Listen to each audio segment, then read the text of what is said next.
Why, hello everybody.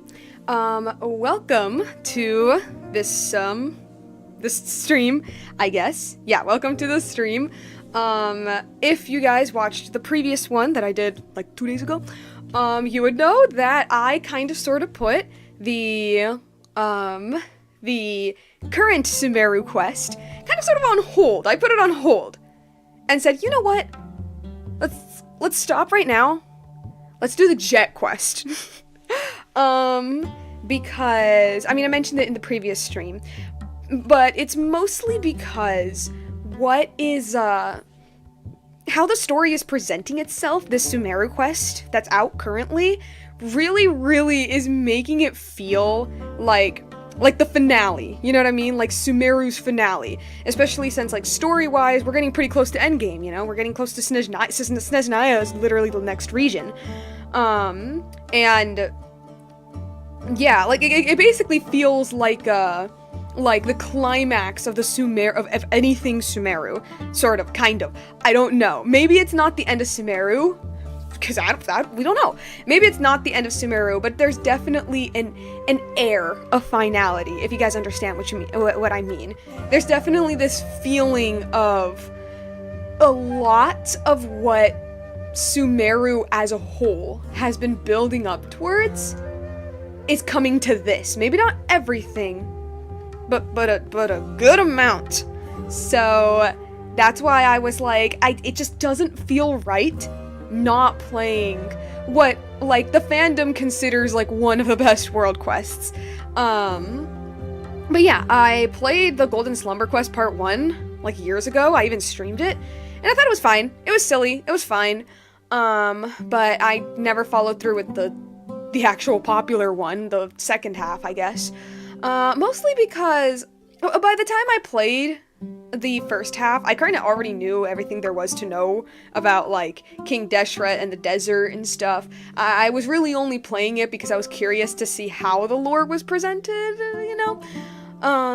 And I played the first half, I was like, that's fine. Like, it's alright. But it didn't really call me to do the second half, I guess.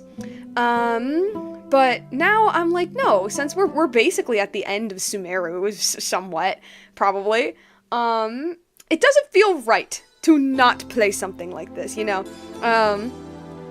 I think, like, a world quest needs to reach a specific type of goodness for the, actually, like, greatness, I guess, for the fandom to honestly, like, even pay attention to it, let's be honest here. You know, world quests, unfortunately the game has conditioned players to be like, oh, these unvoiced quests are just, like, you know, click through and get the materials type thing.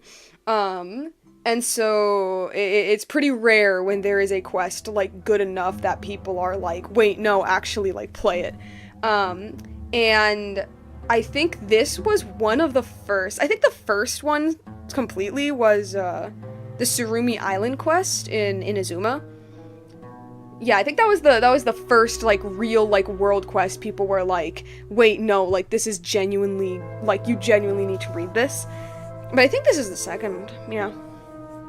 But yeah, no, that's basically all I got. Yeah, no, I have my water here. Sorry if y'all are gonna be hearing a lot of...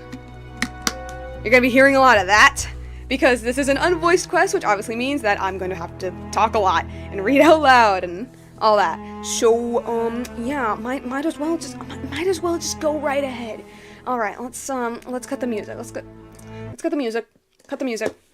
All right, let's go back to our infinite void. Plop back the game. I lighten the mood sometimes, but I'm not the best so judge we were, of other last we people's left sense of off, humor. we were in this temple in Gurabad. We're trying to open up this pyramid-looking thingy, which apparently has Lilopar, which is a djinn. So, yeah, can't wait to see what's up in here. All right, where are we going? Yeah, I think I was trying to deal with this. Oh, well, time to talk. A lot of these ruined areas we've encountered on the way show signs of man-made damage. There might have been unrest here, or even a war. Oh yeah, I just want to preface for, I guess, the people watching the VOD, I don't know. So I mostly know the story of Gurabad, because, like, Sumeru was around the time where I was into Genshin lore, but I wasn't really playing the lore, if that makes any sense. So I know most of what there is to know about Gurabad. So unfortunately I'm not gonna be doing like, whoa, what the heck, that's insane, unless it's something that I completely forgot. I don't remember everything though, just bits and pieces. I'm no researcher, so I can't really read any patterns on these markings, but I doubt that the fate of this temple was a peaceful one. The books say that Gurabad was destroyed with searing fire and the great anger of the Jinn. The Jinn? Perhaps. But it looks more like the work of a mob. Soldiers. Perhaps even tribesmen like us. But who knows?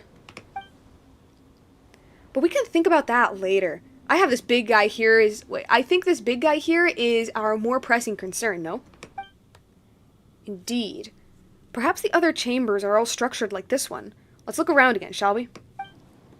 Alright, I'll mark our path. Huh? Mark? Paimon didn't see you do that. We use scented oils made from the... I know it's way noon, but it's too funny, I'm sorry. We use scented oils made from the wee nut larva, planting it to mark the path we must tread. So if we do get lost, we can just follow our nose and find the way back. Now I'll have you know that our wildcat's nose is very sharp. We hunters wouldn't get very far without her. Stop saying all that stuff, Azarik. That's right, you blockhead. Stop bullying our little wildcat. What's a wee nut larva? Well, it's the larva of a wee nut? I've seen them so often that I'm actually not sure how to explain what they are. I'll tell you what, I'll explain more on the way back. Was this quest out when the wee nut was introduced? The Waynute. Lesson's over, let's continue on to the next device. Let's go, this way. Not that I'm scared or anything, but the way you decide on goes by oh, come on, there's no need to worry. Open the gate. Wait, where do we go now? Oh, we're going there, okay. We're all there.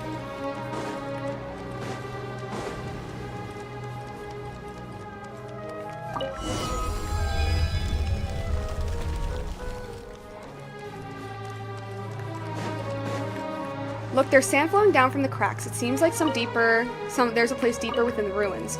I sense it too. What does this do? Break the ground from under me? No? Okay. Antonio Einstein gives me a smiley face. Thank you.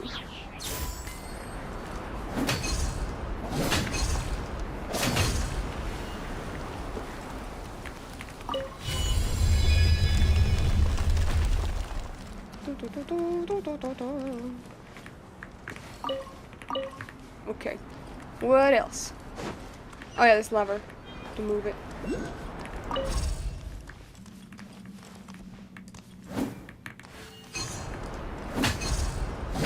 No.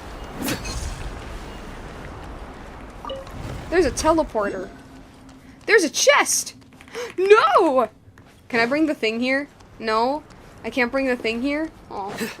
Maybe it's on the other side. No? We just need to open the device and we're done, right? Records of Gurabad, Part 5? Sorry, I don't know my Roman numerals. But of course I'm reading it! The 3rd and 4th honor guards have not sent word for a long while, and the Duskbirds sent to them have not returned. Perhaps this is due to the ubiquitous and thick smoke. It must have scared them all away. It is the 13th day of the Great Revolt. The temple guards have resisted 4 charges this day alone. These people were dressed in rags, but they bore brass masks. Some of them wore masks made out of wood or paper painted in that color. Some holy statues were destroyed, and all of the statues of His Majesty Parvisravan are toppled, despite the construct forces defeating them time and time again. They have retreated for now, but will almost certainly be back. King Deshret is the god of war and order, but his temple now trembles under the footsteps of these furious people. The Annex temple is burning, and the high priest was dragged away. Haba found them while investigating the area, but not all his parts could be recovered. Perhaps they were fueled by overwhelming hunger or anger. General Heberus has gone to see His Majesty. Perhaps this is the last time we shall see mighty Parvezran give the royal order in person. So I'm assuming that Parvezran is the king, well, was the king, at least at this time. Maybe, I don't know if the king of Gurabad or the king of the area Gurabad is on. Oh, teleporter.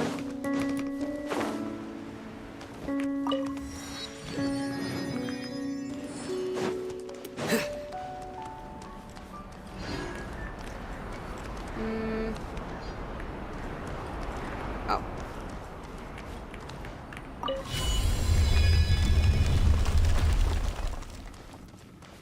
Okay. Need to bring a thingy here. The pile of sand. Aw, man.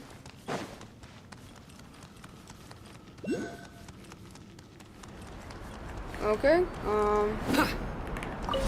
Move it back, I guess. Or do I have to fight the robot? Guys, I think we need to fight the robot. Okay.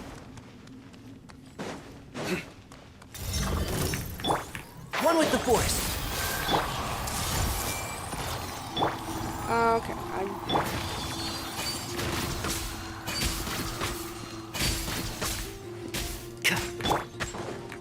Nowhere to run.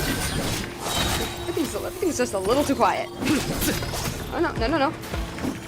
This might hurt a little. Yeah. Shoot. Ah. And shroud.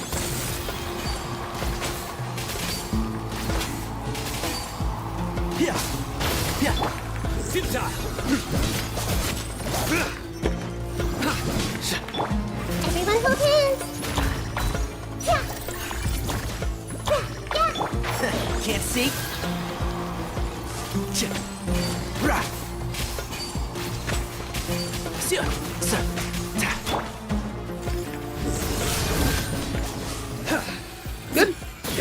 Good. Okay.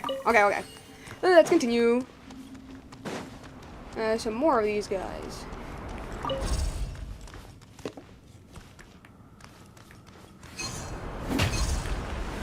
Good. Well, I'm sure I did something on the other side. Through me, justice is served. That was by complete accident, and I am so sorry. I'm gonna play as Nahida right now.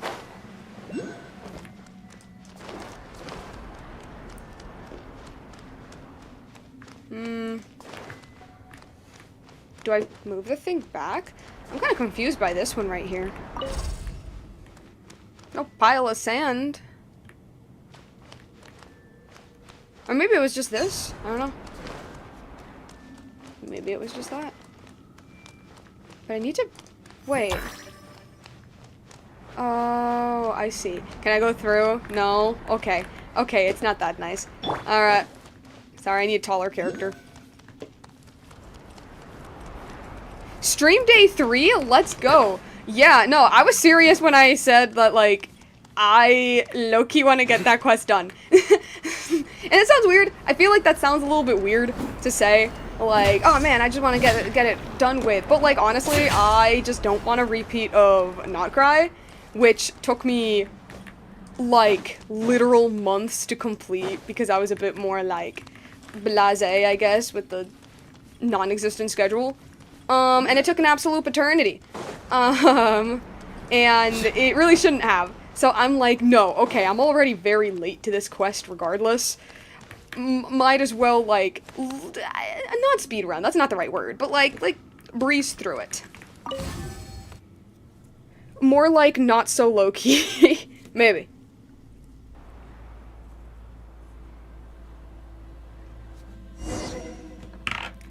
Okay, what now? What else? Nice, it's open. So these devices are leading us to return to the main temple via alternate routes after all. Guys, it's like that episode of Steven Universe. That early episode where they're in that gem temple and they realize that they've actually been going in circles the whole time because the rooms keep moving. Was I supposed to do something? I feel like I'm... Wait, how do I get out? Is it this? Was it supposed to be the key to getting out? Was it this? No? Is it just supposed to open on its own? No, it's... Huh? Look for a way to the temple. Oh, wait. Oh, okay, I think I get it. I think I get it. I am so bad with puzzles.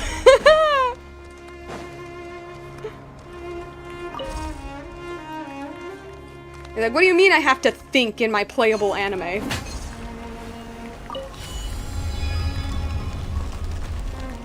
Alright.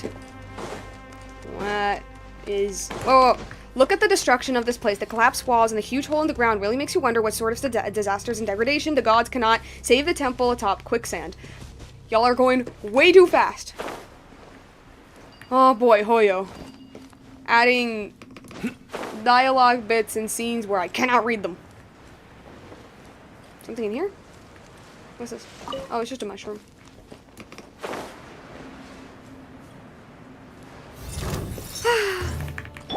Alright. Enshroud! Surrender! Ah, this is gonna kill me, this is gonna kill me. Oh my, ow, ow, ow, ow. Ow. I hear everything. Oh my gosh, okay.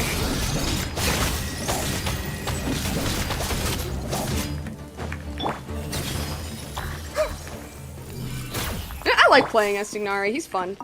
He's a fun character to play. Have you ever seen the Kingdom Hearts 4 trailer?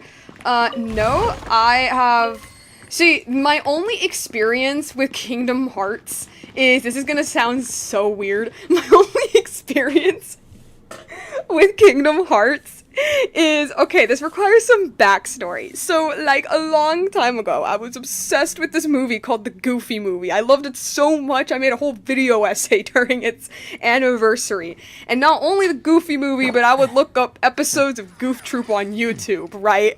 And basically, and I'd watch, like, basically anything Goofy related. I don't know, I was weird. I was a very weird kid.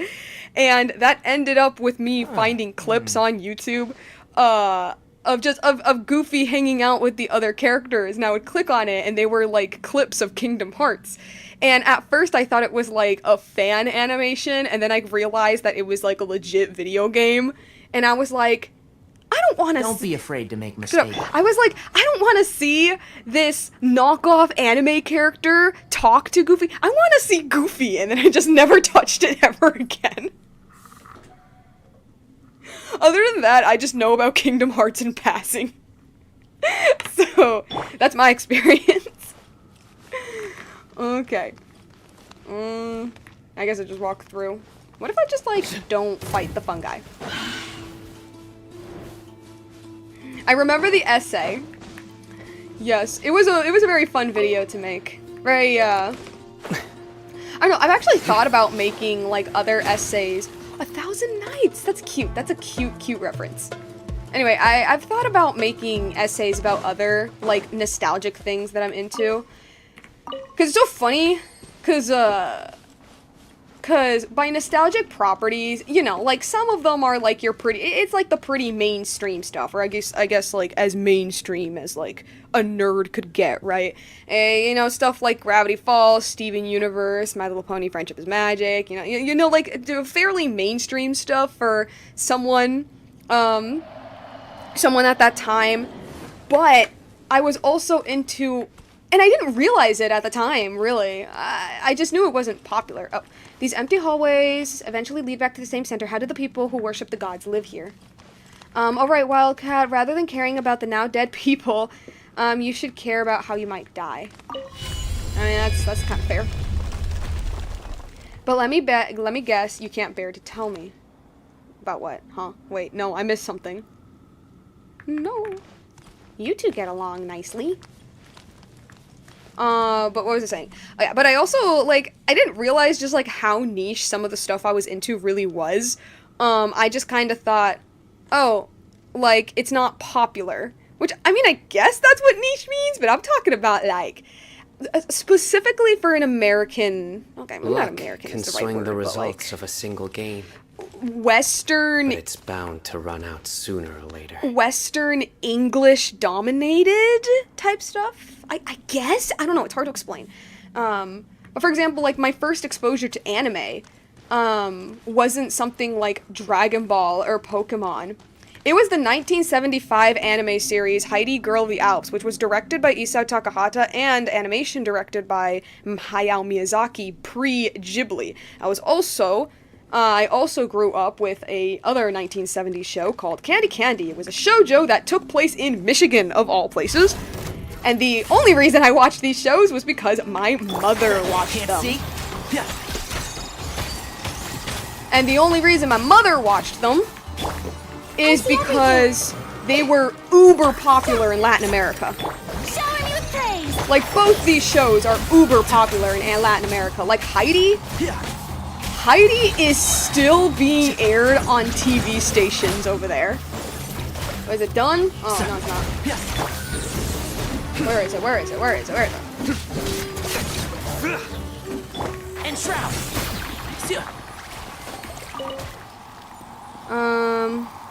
Heidi, that's a hell of a pull. Yeah, so like Heidi, Candy Candy, those are the main ones. As for like, oh yeah, the like, also 1970s. The 1970s anime movies of Puss in Boots. Yeah, those as well. And I didn't know they were animes. My mother didn't know they were animes. She just thought they were, you know, cartoons that aired on TV when she was younger. And she just showed them to me growing up. Because like I said, they're like uber popular in Latin America. And like that led me to watching other things like the 1986, I think it's 86, anime adaptation of The Jungle Book, which to this day is my favorite adaptation. Shut up. Is my favorite adaptation of The Jungle Book ever, and it makes me sad because every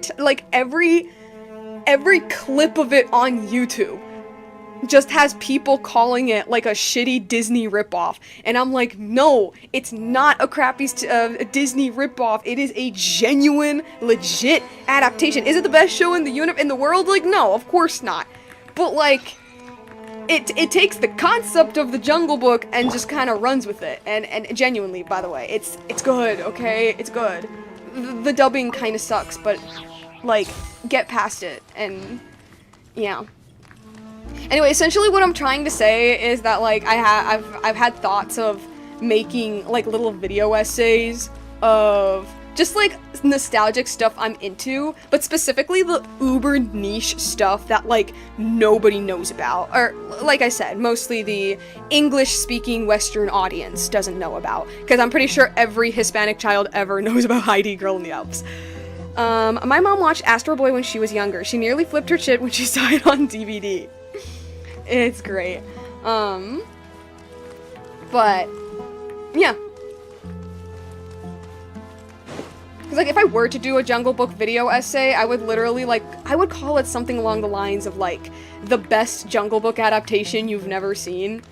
And, you know, obviously the reason why nobody in, like, the Western English-speaking audience knows about it is because, like, Heidi and Candy Candy, for example, I'm rambling so much about this.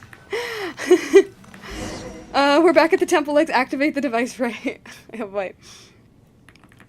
Heidi and Candy Candy, for example, they never had, like, an official English release. I'm pretty sure it's the reason why, like, the US, for example, does not know about it. Jungle Book was dubbed in English, and thank the heavens it was dubbed in Canada, because I can only imagine how 1980s America would have dubbed it. But it was also, like, pretty niche. But yeah, but like a lot of these just didn't have, like, a proper English release, which is why most US English-speaking people know nothing about it. Despite them being, like, popular pretty much everywhere else in the world. And, can I... Alright, I need to lock in. I need to lock in on this quest. What do we do now? Open the gate. Where? Okay. Disney has a stronghold on the animation entertainment industry. They do. It is weird. Cause as somebody who has been a long life Disney fan, it is low-key kind of painful seeing how the company became. I'm like, nah, you guys were the houses of art. What are y'all doing now?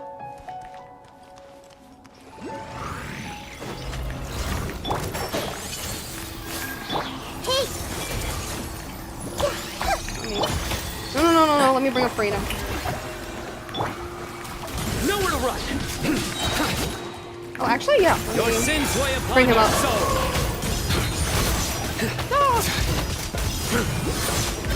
Your penance is due. Up. Gonna explode.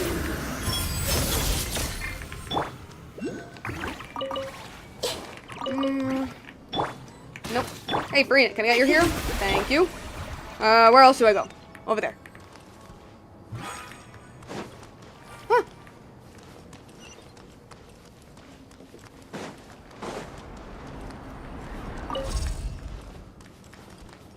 This temple is said to have been built by the vassal king named Ormazd in remembrance of the god. In remembrance? Y'all, he ain't dead. But eventually, both he and his god would be buried in this desert. Well, I mean...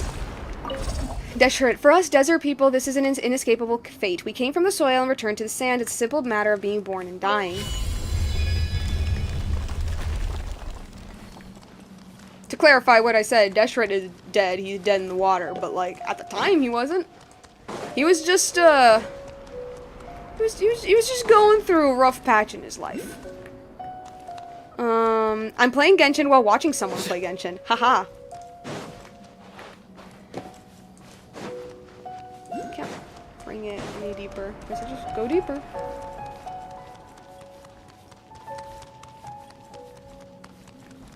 Oh. Man, I'm gonna be fighting a lot of these. One with the force.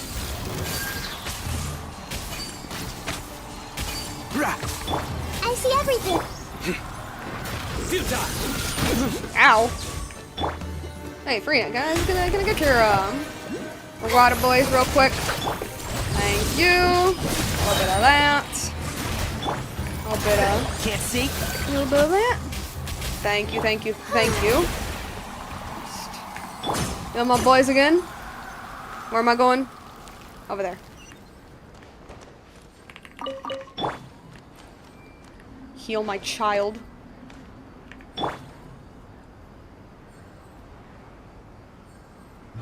Okay.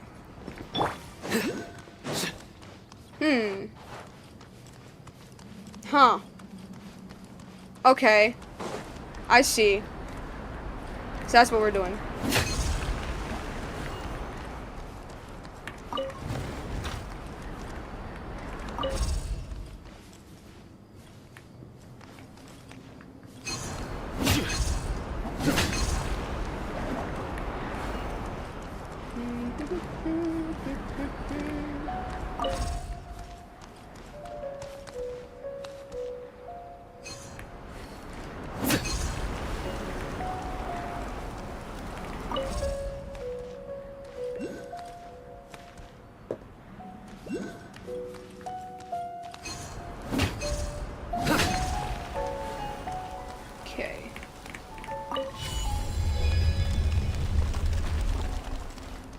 Oh.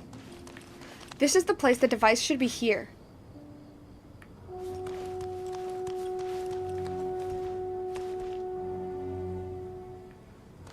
Hey, yo, Hoyo, could you blame me for thinking this man was Deshret? Could you really blame me? Could you blame me? I don't know if that'll do anything. Look for objectives in this area. Well, there's a teleporter. So that's nice. I guess I have to fight these guys.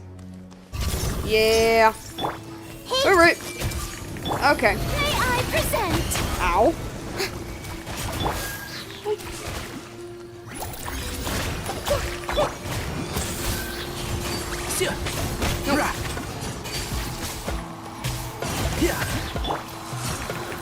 Nowhere to run. Nah. I love Farina. She makes everything just so much easier. Who needs it? You do. You need it. That is a Dendroculus in the middle of. Okay. Let's figure out this puzzle first.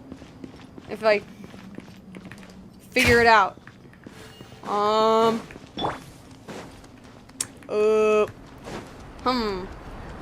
Don't move you? No?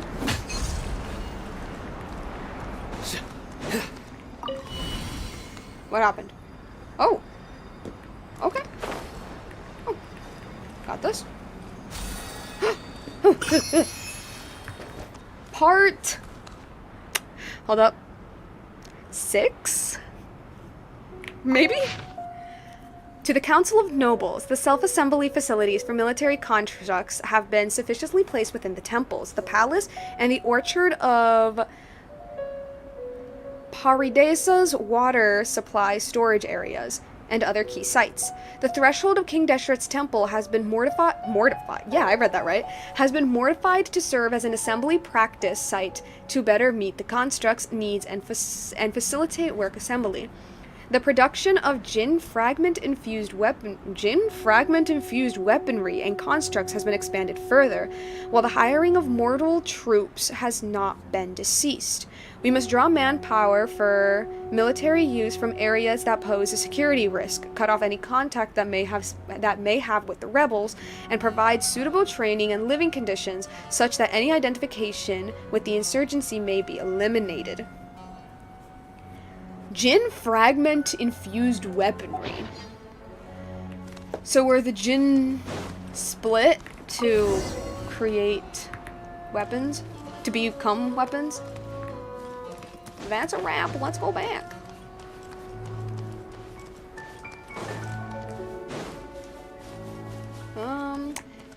Yeah, I still think I need to do something. Oh. There we go. That was easy.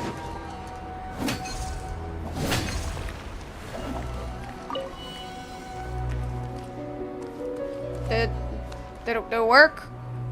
I don't know if it worked actually. That it? Am I supposed to go in here? Is it like some weird loop-de-loop thing?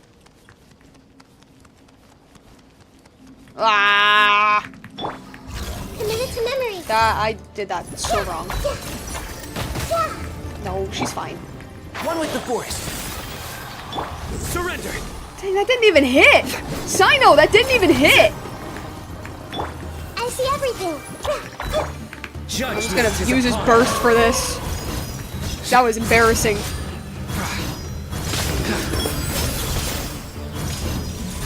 There we go. See, you redeemed yourself. You redeemed yourself. Why is it still? Oh my gosh, it's not dead. You are not dead. Put the camera back.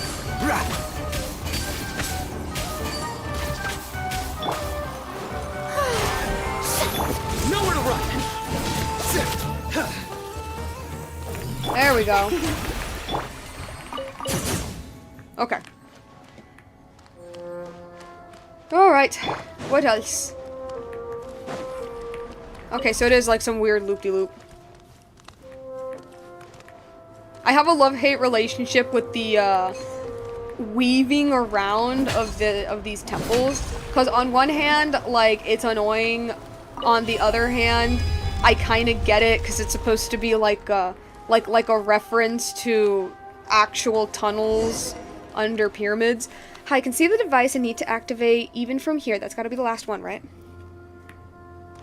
Because, like, pyramids back then had a very big looting problem. Like, even back when they were built, you know, like 4,000 years ago, had a very bad looting problem. And so the Egyptians would purposely make the tunnels under the pyramids, like, basically a maze, so that it would be impossible to find the actual, like, tomb. But, of course, with being thousands of years old, people eventually found try them, to but, lighten the like... mood sometimes. No, what I'm saying is that I get the design I'm not choice. the best judge of other people's sense of humor. I get the design choice, and also just gameplay. Go touch the central device again and see what happens. Can I get back to the story, please?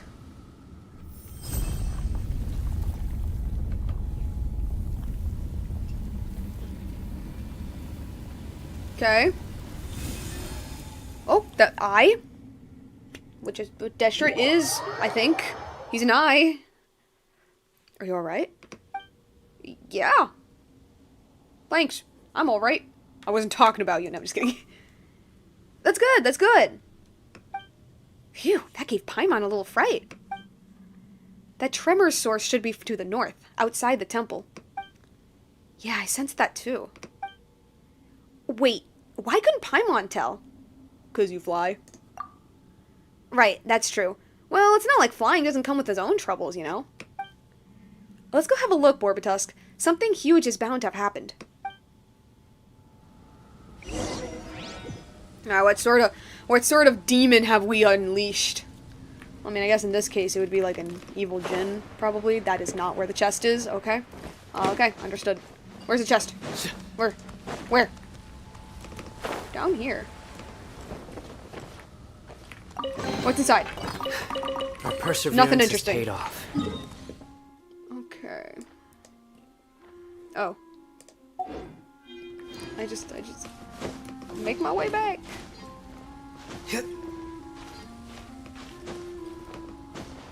Okay.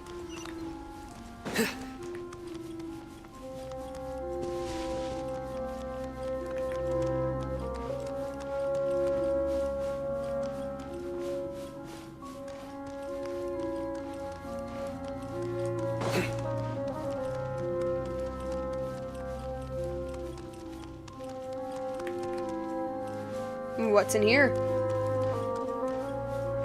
Oh. Okay. Just looking around to see if there's oh, one of these. Anything? No? No other tablet? Okay. I'm sure I missed like 3 tablets already.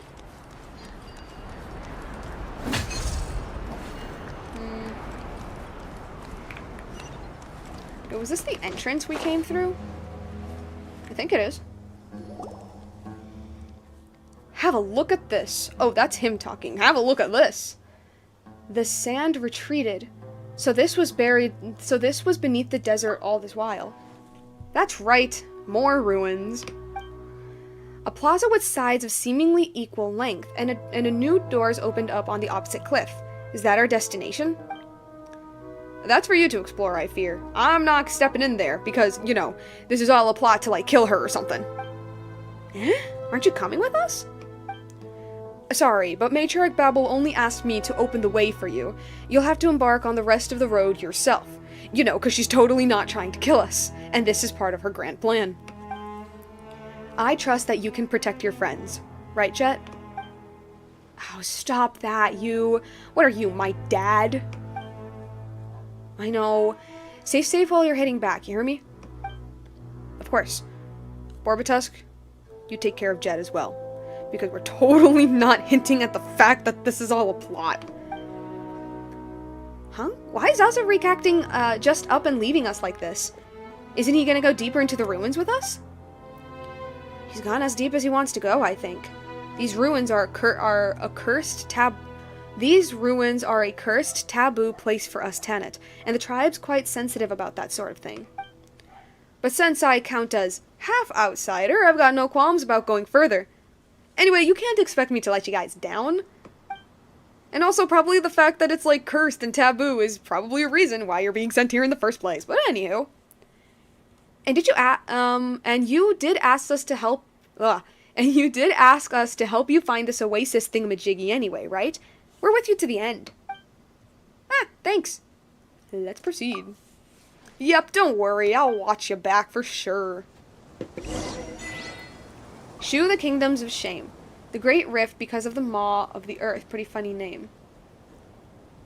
There is a legend of our tribe that says that the days of the Queen Nabu Malikata in this verdant land ruled by the tribe of giants. But later, the giants grew vain and reached up in order to the news of the heavens. Divine punishment came to them, and as a result, the earth swallowed up whole. We young people don't believe in these faraway tales, but it's best to avoid these ruins when traversing the desert. They're bad luck. After all, we walk with death whenever we walk through the desert. Under such conditions, you know, it's better to be safe than sorry about these superstitions. That's why Azariq didn't want to go away earlier, right? That's right, but I'm half an outsider, so it's fine. I don't know, girl. I feel like this is a plot to kill you. So we're going in here. Wait, this is the chessboard, isn't it? The massive chessboard? Like, that's Deshret's pyramid, or at least, like, a miniature version of it. Miniature in quotation marks. So we're gonna be, like, unveiling all of these. Is that it? Is that the point of the quest?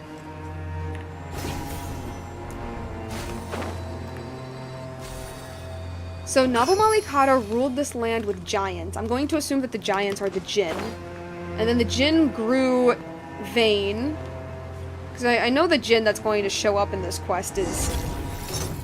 From what I know, she kind of sucks. And they got divine punishment. Because I know that there was a war and revolt with the Jinn and the humans, and Deshret punished all of the Jinn by sealing them in bottles.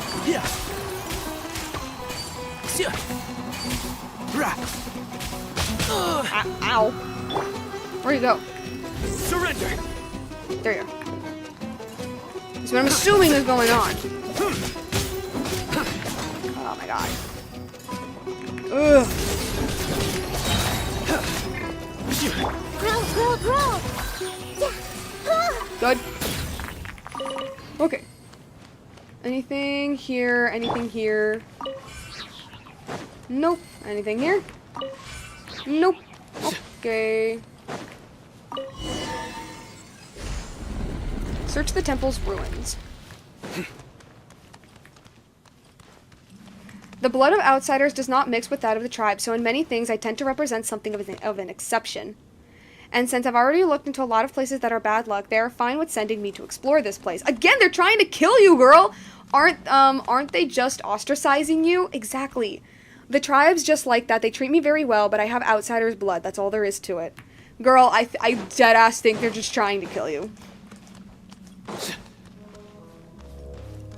Maybe the other guy isn't, but he was ordered to, like, he's giving me, like, Huntsman from Snow White vibes. Like, he doesn't want to kill her, but he was kind of, like, sending her to her death. I don't know, that's just the vibes I'm getting from this. Ooh.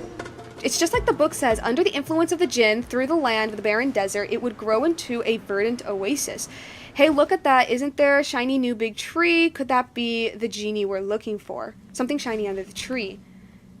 We're not sure if this place is safe yet. Yeah, we're gonna have to fight the...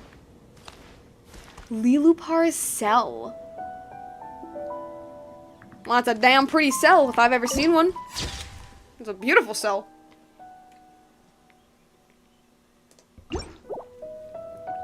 Yeah, we're gonna have to fight these guys.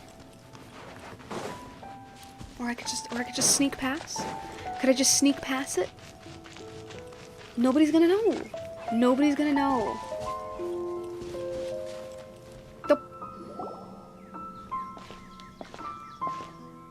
Hey, why did you stop us? The thing we're looking for is just up ahead. Shh. What is it?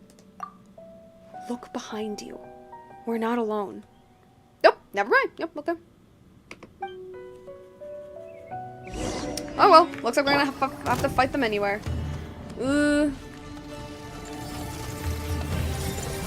We aren't the guests in this situation. So, did like Deshra put these guys here so that the Jinn wouldn't escape? I'm just trying to understand like the lore.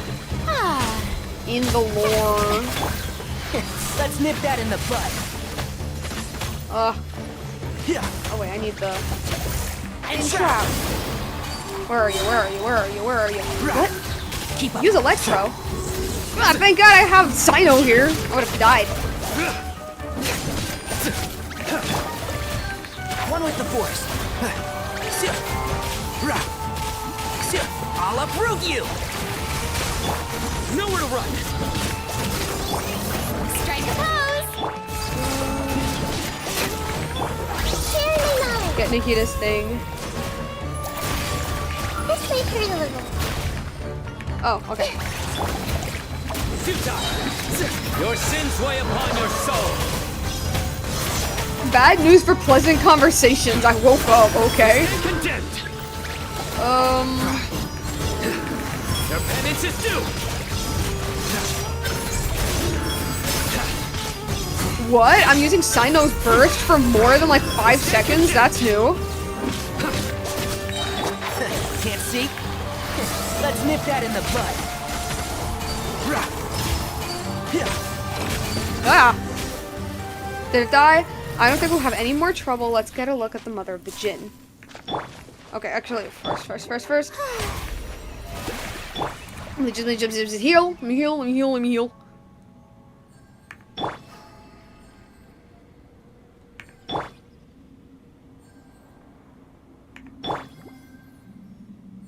Come on. A little more. A little bit more. Okay. Alright, let's finally meet this women? Is that a thing I could say? Here comes the best character of all times. Understood. Wow, you're tiny. Okay. Like, I knew you're a bottle, but like, wow, you're tiny. Dude, this place is beautiful. Oh my goodness. This is gorgeous.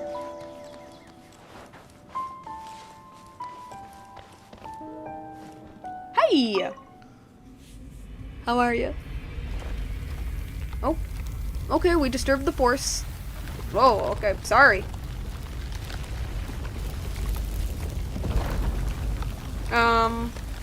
Okay, path opened up. Okay. Very convenient. Oh, okay. Okay. I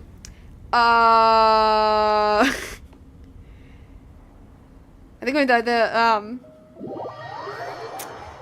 so by touching the bottle, we just wrecked the environment.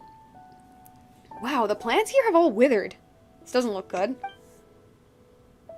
No doubt, no doubt. And who shall we blame for that? Eh? Barbatusque, look, the bottle can talk! You... oaf? Where did you get that active yet actively useless tongue of yours, I wonder? Eh. Are you the mother of the Jinn? Jinn? Why, yes, I do count as one. Mother... well, if it does not displease you, I have been such before. But, mother of the Jinn? Do those desert okay. Do those desert Philistines wish to cajole me to laughter? I fear that this joke fails to amuse. It falls far short, in fact. We have come on behalf of the Tanit tribe to see you, to ask that you show forth your great might and aid us in finding the place where Nabu Malikata slumbers. The floating racist bottle, I have heard. Where Nabu Malikata slumbers?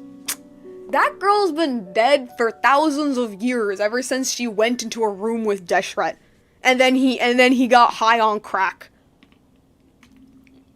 And all of me and my siblings were left without a mom. Ah, so it is one of the desert folk. I like you, girl. You know the rules, and your manner of speech tickles me. Yes, you do amuse me. Ah, but step aside for a moment. I shall have my... oh my god, I can't... oh, man, my reading ability. Step aside for a moment. I shall have words with your lord only.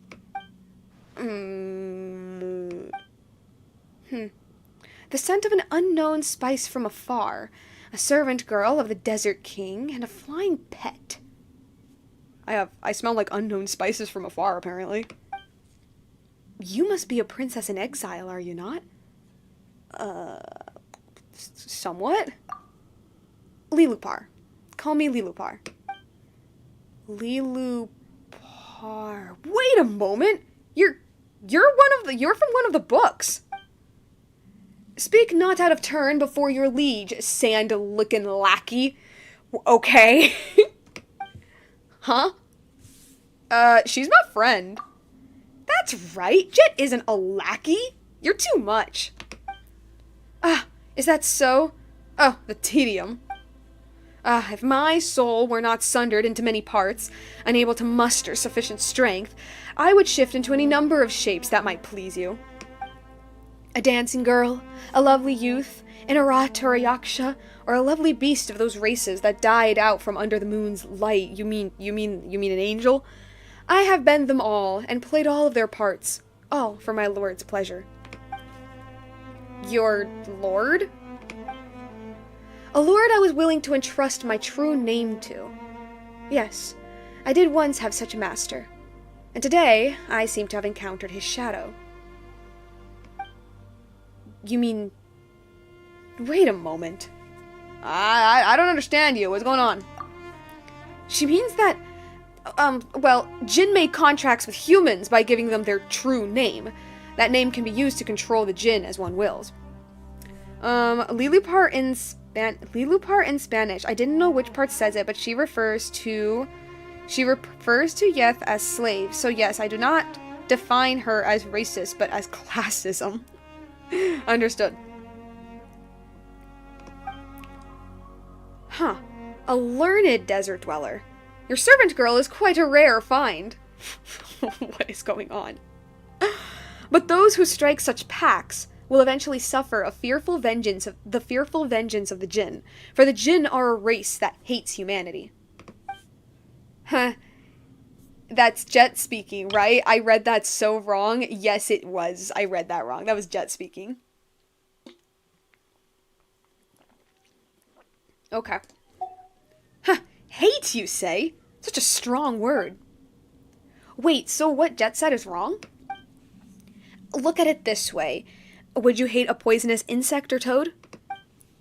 And her name is Lilupar, which is the exact name of the wicked spirit who drowned Ormazd, who drowned Ormazd, the mortal king of Gurabad, and his entire household in honey.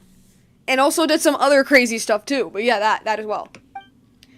The history of Gurabad thereafter has been shrouded in dark secrets. Well, that's from what I've read anyway. But I don't get it. Is this the one Babel looking for really... Is the one Babel looking for really such a dangerous figure? What a great vengeance she made that time, indeed. Oh, a mighty interesting story that is. Is that how I am portrayed in your legends, then? Are you worried that in making a contract with me, your lord, a friend shall come to harm? But do you not wish to reach the place where Nabu Malikata slumbers? I should not aid you, girl, or your matriarch. I have no interest in your games of governance. I have no interest in your games of governance, nor shall I take part in your schemes. But your friend I shall serve, and give my true name. But why are you willing to give Borbatusk your true name, then? You must have a reason for that. Because I like her. Well, Borbatusk is pretty likable, sure. Is that so strange? I like her scent, and also for her choice in servants and pets. Damn. Yes, such taste truly is fitting of a princess. This one here. All right, I shan't speak more than I should. Come, your highness, are you ready? Servants and pets? What do you mean, do you mean Jeht and Paimon? God, you're so rude. Paimon thinks you're right, Jeht. There's definitely something fishy with this thing. Let's just throw it away and... A Borbatusk? I get the feeling that we should... Well, this does seem quite fishy. For a friend, this is a trivial risk. Seems fishy. Come now. I do believe you are neither conservative nor craven. Even mortal peril holds an abominable attraction for you, does it not? Well, I am the protagonist. If a reason you must have, an excuse you must claim, then say it is for a friend. Yes, for a friend. What a lovely ring that has, wouldn't you say? If a reason you must have, an excuse you must claim, then say it is for a friend. Ah, you're so very cute. Well then, your highness, place me by your ear and allow me to tell you my true name. Borbitusk. Don't worry about me. I'm the protagonist. I'll be fine. If you say so. You place the magic bottle next to your ear. You hear a soft chuckle, and then someone whispers something of an unspeakable elegance and gentleness into that ear. You're told of things as unknowable as the night wind, but you understand every last word nonetheless. Then the voices fade, and you feel something cold in your ankle? Like a viper's kiss. And with that, we are bound. I shall defend you, my master, from the encroachment of the desert, the searing winds, pestilence, and schemes, and you shall rest safe in the shadow of my wings. Don't worry, Lilu Parm, but Paimon is emergency food. We need her for any catastrophe. No truer words have been spoken. So, is this bottle gonna start floating around you too? Unfortunately, yes. Great, we've got the genie, so let's go. We've spent too much time here already. I see a new path in the back, Borbitusk. Let's head that way. How did that... Was it the fight earlier? Don't know. Don't care. You coming? Jeht seems angry all of a sudden. Oh, I wonder why! I wonder why Jeht seems just a little bit, frustrated at the fact that a djinn looked at her, called her a servant, and basically just like said, whatever, like, I don't care about you. Borbitusk is all I care about. So, no duh! It is to be expected of a girl who has yet to become a mother, I fear. What are you talking about? What? Yo, she's, quite the character, I see. What does that even... Y'all, for the first time, Paimon's actually being sensible. And so you can increase visibility within a sandstorm and can predict the coming weather. Wait, can I have her, like, in my little bag? Yes, I can! Where is she? Where is she? Where is she? There she is! Oh wait, where am I going? This way? Do we... No? No? Okay. Oh, I love her savage speak. Quite the character. Wadi al-Majuj.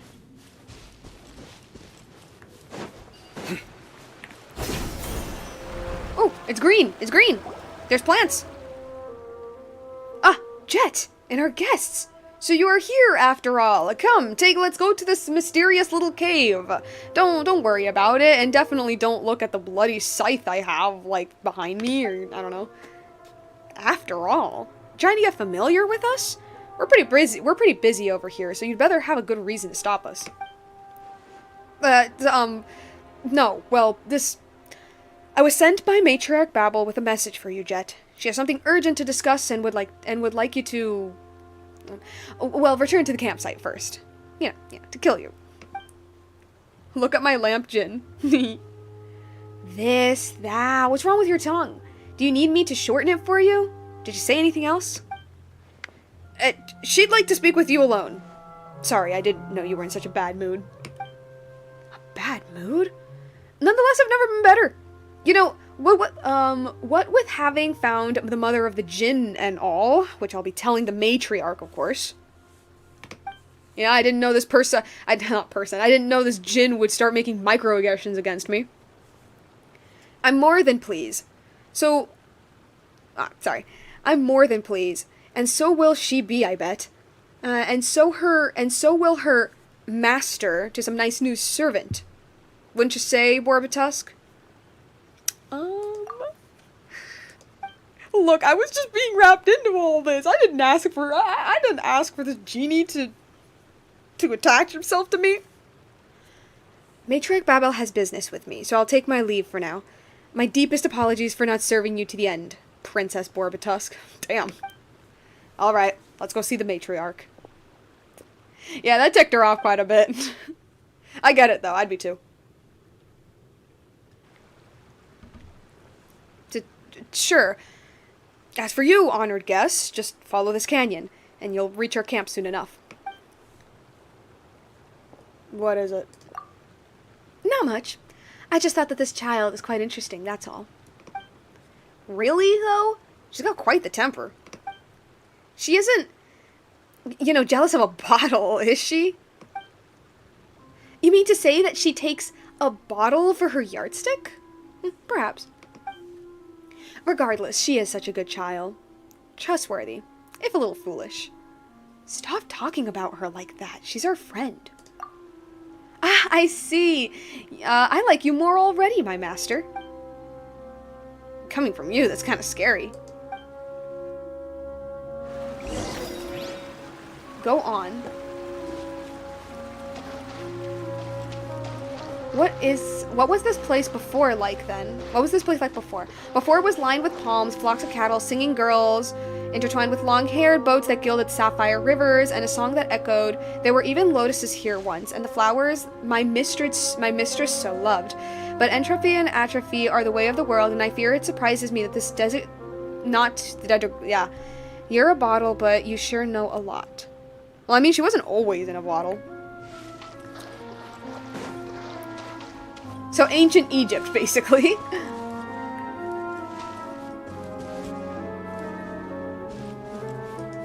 Is a Sealy. Lead me to treasure?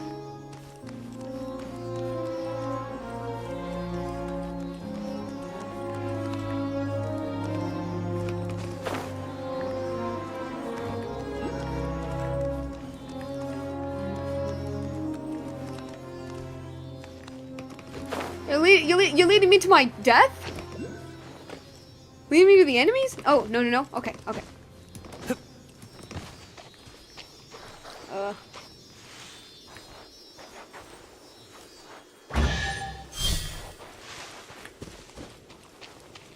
Where is it? Oh, it's up. Okay. Aw, man! Oh, Perseverance has paid off. It's just fungi. Oh, we're in some... Wait, are we in the same place? Are we in the... Hidden Ruins?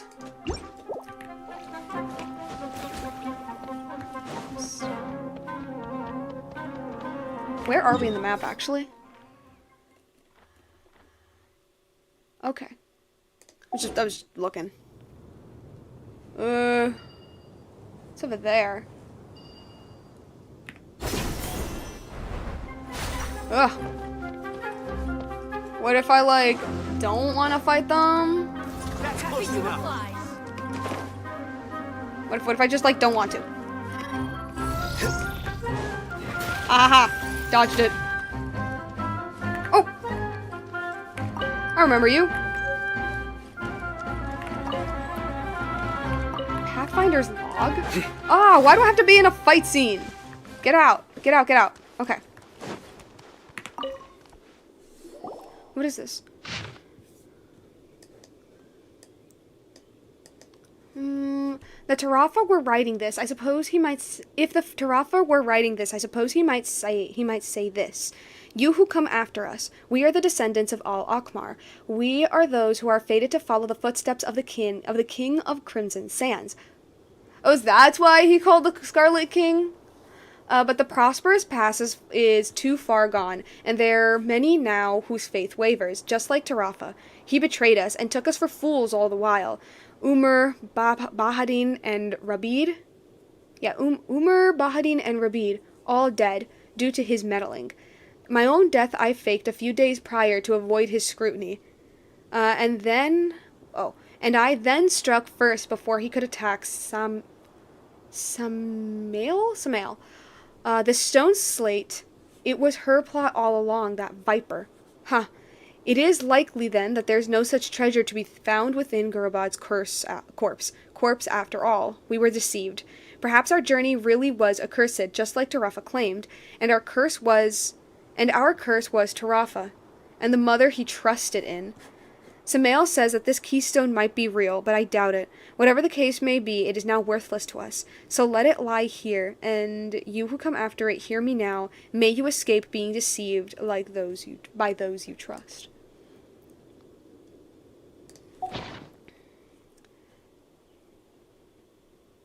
Jebril left those notes. That sounds familiar. Isn't that Jeht's father? Wait. Looks like Jebril and Samuel were still friendly at that time. They were from the same tribe after all. Maybe they came here together. Huh, this stone's, is this stone they left on the side of the road actually the keystone from the records? Paimon's not really sure how this thing might work. Hey, Borbasas, do you have any idea what it can do? It's a stone slate. The symbol of the slate is lighting up.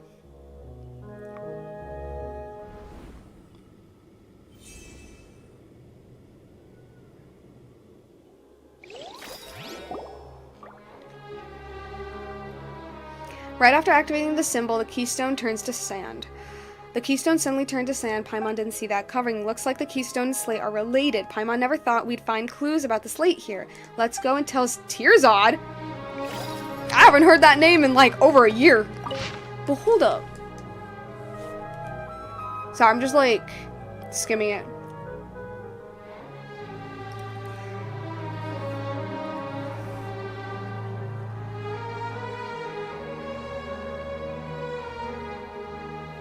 Okay, so Jeht's dad faked his own death to avoid his scrutiny, struck first before he could attack. Was this like in his backstory? What was this before he like died or? Huh. I guess I just walked through. Oh, okay. Wait but a moment, my master. Something is amiss ahead. Do we really want to pass this way then? It matters not. This is the path we must take in any case. Is there danger up ahead? I am sure, my master, that you too are able to sense the wicked intent ahead. But if we might discover who it is that ambushes us, we might yet turn the tables on them. I'm telling you, they were sending her here to die. Things may indeed be perilous up ahead, but you, O master of mine, are the one to whom I have entrusted my fate. I shall go forth with you, and we shall face any obstacle together. Right. Just relax. Borbatusk's super strong. No matter what, she'll still have Paimon, right? Oh, there it is. There they are. Hark! What did I say? Prepare yourself, master. Hey, you guys, aren't you Jeht's buddies? They, like, stare at us. You're Jeht's friends, right? They pull out their weapons. Right? Oh, I see, we even played. Hey, come on, don't scare Paimon here. Why aren't they replying? Well, if this is what it comes to, do not forget to leave one alive, master. We may follow that one's flight to his allies and servants. Wait, what? We may follow that one's flight to find his allies and servants, and thus destroy their nests in one fell swoop. And yeah. A new punching bag. A new punching bag, eh?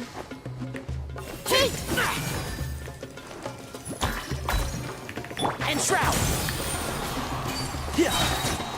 Well, it's like, what? Matriarch Babel, the person who absolutely hates any outsiders, suddenly taking in this half outsider girl is secretly plotting to kill her. I could have never guessed. That is the biggest fly, you mongrel. Come to the pursuit. Let us find his little hovel. Hey, calm down, will you? It's really enjoying the fight. It stinks of antlion opening its trap wide to receive guests. Alas, if I were as whole as I was 1,000 years ago, I would have cleared the path. Cleared the path. They scurried into the waters, hoping to cleanse any suspicious scents that clung to them. Let us follow the footprints and move across again. Xenophobia, we meet again? Literally. Care for a Everyone come dance? in. I mean, okay. Again, because this quest is pretty old, I already knew Babel was going to be, like, the villain. But I just love how it's like, oh my god. Oh my gosh, the woman who... Dance with me! Darn, I missed the timing. Good audience. Ah. Okay. I need to lock in. Hey, I'll uproot you! oh, brilliant. The curtain falls. Okay. Just heal up real quickly. Like, I already knew she was the villain, because, like, this quest is already pretty old. Perseverance has paid off. And, you know, it's one of the more popular world quests.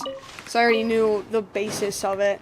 But I just absolutely love how it's like, yeah, we're going to spend time making it very clear that this woman hates outsiders so much that a guy who just speaks like one is enough for him to die, to be sentenced to death, suddenly taking in a half outsider girl, and they establishing, oh yeah, we're going to send her to these cursed temples, because she's an outsider. I am so shocked that this was a whole plot to try to kill her. Truly, I am. Yo, but like, look at the environment though. It's amazing. I'm not fighting, fungi. There must, this is where they hide cover. High time then for a thorough, I could not read that. Alright, guys, let's start. Take that! I see everything. Whoops, wrong one. May I present? Ow. Can't see? Maybe I was going just a little too ham on that. Oh! What's this?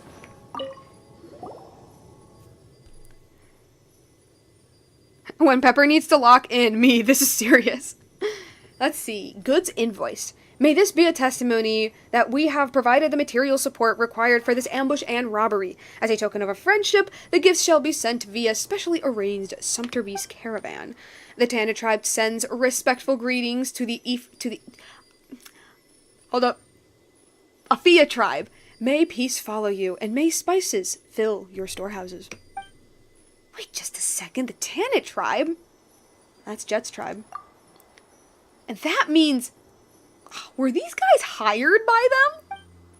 Oh, so the desert people have learned to use books to keep records? Well, I suppose my awakening has given rise to fresh sights after all. Girl. Okay, wait, no, I think I blew the mic. I'm so sorry. Girl, the people you were interacting with like 1,000 years ago were desert people. Like, what? What are you talking about right now? What? Canonically, like during the time this djinn was active and wasn't sealed in the bottle, the rainforest was only a tiny portion of Sumeru. Most of it was desert. What are you even talking about? This isn't even like, I don't understand desert people, so I'm just going to come up with something. This is just straight up like, girly, these are basically your own people. You like, what? Okay, look, okay, to be fair, there is that tablet that mentioned that the Jinn were used to be weapons. So there is reason she doesn't like humans. Like, that makes sense. But like, there's humans, and then there's a very specific group. But but what were they intending to do here anyway? Who knows? Most importantly, they were our foes. Well, since we have found one part of a paper trail, we may as well search for their encampment. There, I believe we shall find more clues. How do you know that's definitely the case? Toads do not lay one egg at a time, and centipedes and scorpions huddle together in a damp shade. You creepy analogs again. Whatever the case may be, we no longer need any of them in one piece. Let us proceed to the next encampment. Yep.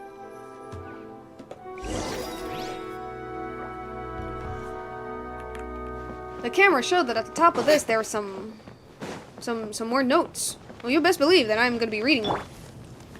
Ooh. Already. You who came... Oh, this is written by Tarafa. You who came after us. She tricked me. The keystone is real. No wonder Jerubel and Samuel believed in it so strongly. The great engineer really did leave traces here, just as we read from those ancient glyphs. I thought they were lies meant to obscure history, but now the place they described is here before our eyes. This is the third place of worship. Gurabad's secret treasure must be hidden here. But this keystone is not sufficient. There must be something else. There must be some other method to open the great gate of Gurabad. As long as we find our way inside, we can obtain the treasure, and then this expedition would not have been in vain. But then, what was I even doing? So, Jebiel, and Samuel were looking for a keystone to open the gates of Gurabad. This guy seems to not believe in it. Or at least, like, not think that they would be able to find it.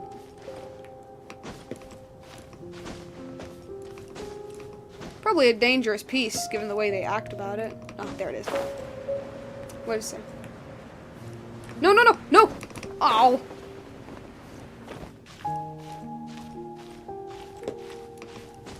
No, no, no, no. Can I keep climbing the staff? Okay, what does it say? Nothing! Oh, okay, okay. Yeah, I think we read that later. Okay, what else? We go this way.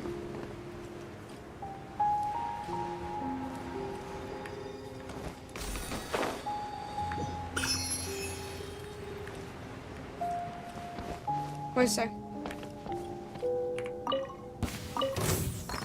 Oh, come on! It can't hurt me, right? This is also by Tarafa. For you who comes after us, if there was a prayer in praise of the night, then I would sing its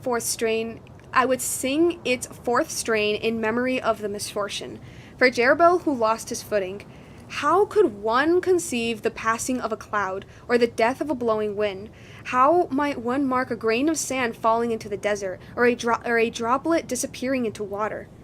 I believe I think I'm saying his name so wrong. Jeberel? I believed Jeberel would be the last. He should have been the last. But who can say? Perhaps many mishaps broke him unexpectedly. Jeberel, so agile and swift. To think he would fall off the side of the ruins on the gorge. Unexpected indeed. Now I and Samuel are the only ones left. Yes, here are the last of this little exploration team. This journey is cursed. But no matter. Soon it will reach its end. Yes, soon. Well, thanks to the other page, we know that Jeberel, faked it. He faked fall damage.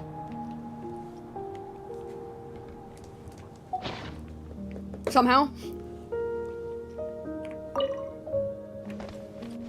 Oh, there's a snake.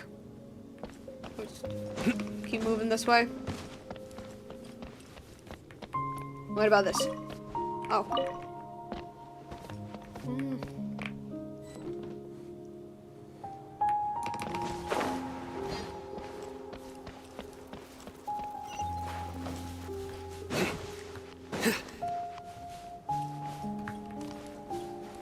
Wait, what? Oh. Huh? Oh, was it supposed to go, like, up?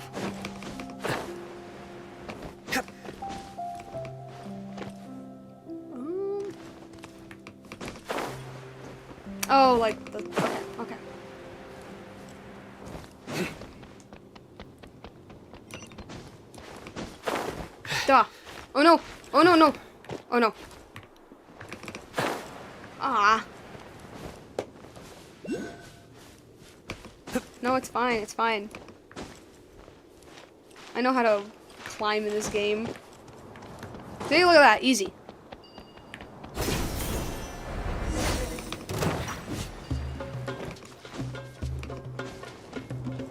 Hello.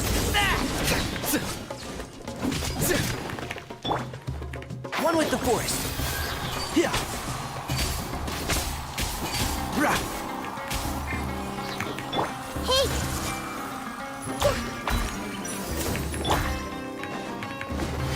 Let's nip that in the bud. Ah. How brilliant!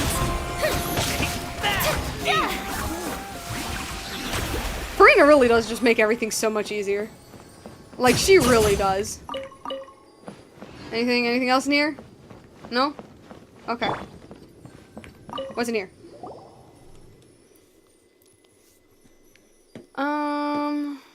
Okay, it's the chief. Make camp upon reaching your destination and seal the canyons to outsiders. Only members of the tenant and the following tribes may pass. If you discover any who carry a genie bottle with them, take it. The bounty will be split as agreed. Okay.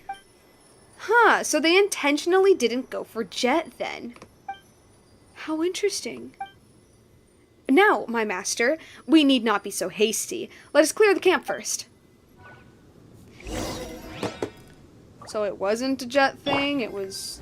The show begins! It wasn't a Jeht thing, it was specifically the Jinn. I don't know, this still feels low-key the Jeht specific. It's not like she's like the main character of this quest or something.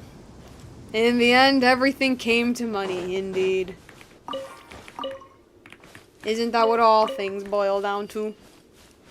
Okay, where else am I going? Just keep going up. No! Oh, come on. Y'all. Y'all, come on. What is that? Come on. Come on. Okay, what if I, oh, what if I get, like, Farina's, little guys? Can't see? Yeah. Rah. Now, you guys make terrible turrets. Absolutely terrible. Alright, let's read this. Tarafa again. If there was a prayer in praise of the night, then I would sing its third strain in memory of the poisoned. For Rabid, who shall not wake again. Woe to those spiked tails, those sand dunes that nurture malice. They drag across your throat in your mournful sleep, and thus shall you never again walk under the sun. Rabid was set upon his sleep by a scorpion. It was an agonizing torture beyond words. The venom caused his breathing to weaken, and to which the scratching about his throat was testament. I said that this was a cursed journey and that we should return. Oh my gosh. I said that this was a cursed journey that we should return. But even the deaths of several comrades cannot stop these people. They have been ensnared by this keystone. It has sucked the light from their path so that they cannot see. You come after us. Yeah, you who come after us. If you have read till here, turn back. I bid you, and swiftly. Well, thankfully we are the protagonist, and we got plenty of chickens just in case we get bit by scorpions. I guess stung by them. Darn. Oh, there's another little thingy here.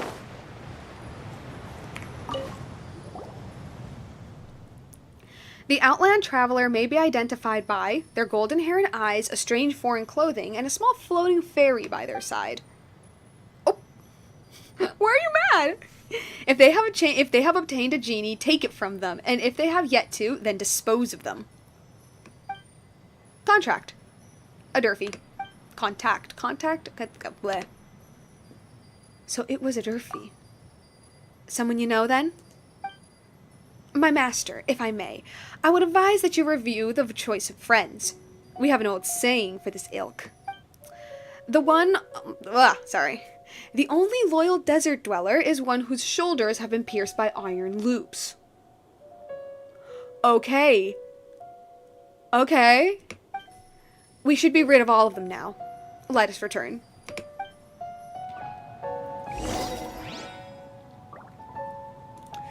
Alright, girl. I see.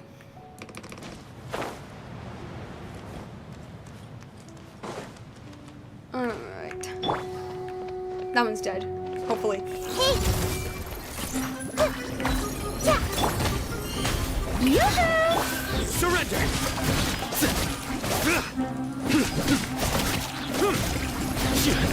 This may hurt a little.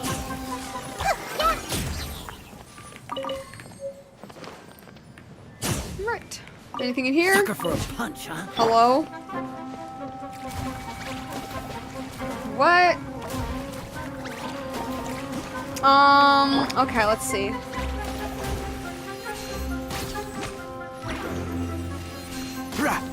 I have to go up to them, do I? I think I do. Darn. A new punching bag. They were really trying to be very different from a new test subject, weren't they? Trying to be oh so different, I see. Anything in here? No. What about in here? No. Oh wait, I'm in the same place. I'm in the same place. That's close enough. And shroud. Hello.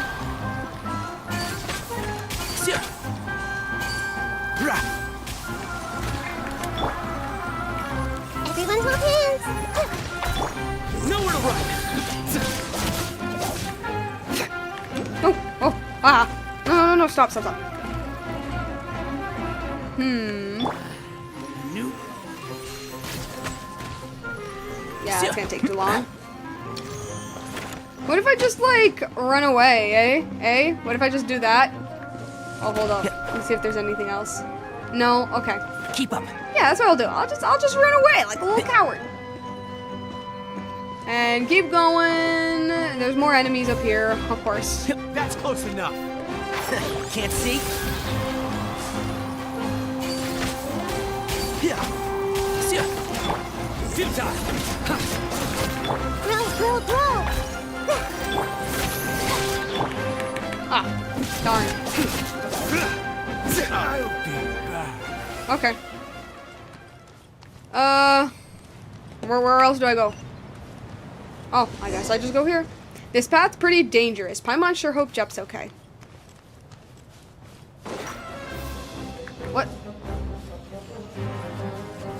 Fatui? I'm not surprised, honestly.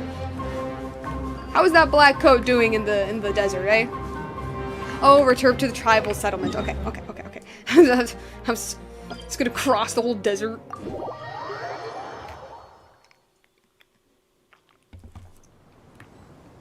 Ah, yes, the most normal action per Lilupar. Elimination before they damage us. Indeed. I mean, if it works.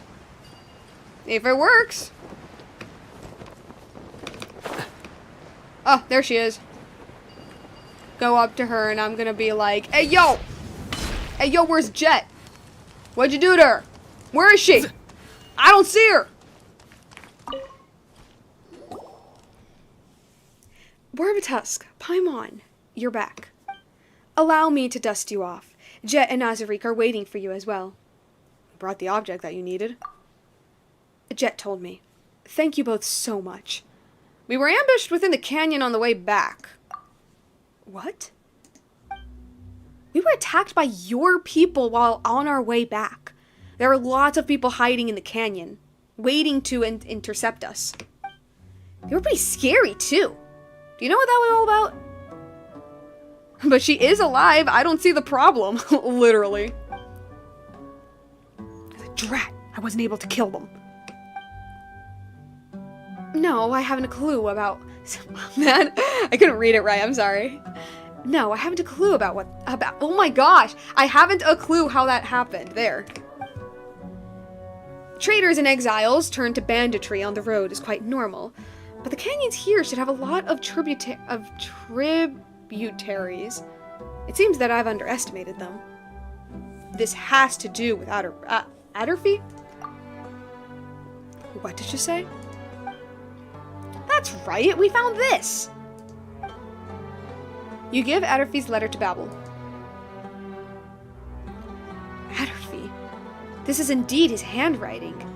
But it is even signed with his hand. That he is a traitor beyond doubt. But what if he's been set up? Then he has still stained our honor with his name, and will accept his punishment. However, he left the camp some time ago, saying that he needed to go to get some supplies from outside.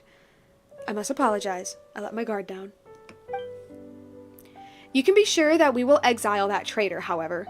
He shall not be permitted back into the tenant hunting grounds, safe in chains. Please rest assured, you two, that I will get to the bottom of this. On behalf of our tribe. I will not allow such happenings to go unanswered. As for the mother of the Jinn, can I see her? Sure, here we go. Honored Lady Lilupar, beloved servant of Nabu Malikata, founder of Gurabad, eternal prisoner of Ai Khanum, Babel of the mortal, Tenach tribe seeks an audience with you. Oh, what did you say? Were you calling for me? I don't quite remember those names.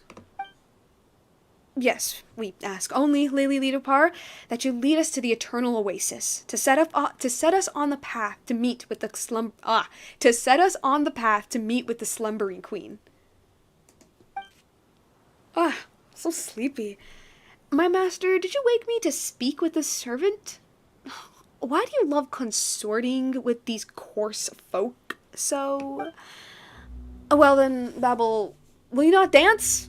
Amuse us. We may yet grant you 3 wishes. Huh. That was certainly not what I was expecting from the Jinn in the old stories. Huh? What? Oh, I'm so sorry. You're the mother of this tribe, right? My apologies. I read the servility in your brows and merely couldn't help but wish to see you chance and entertain us.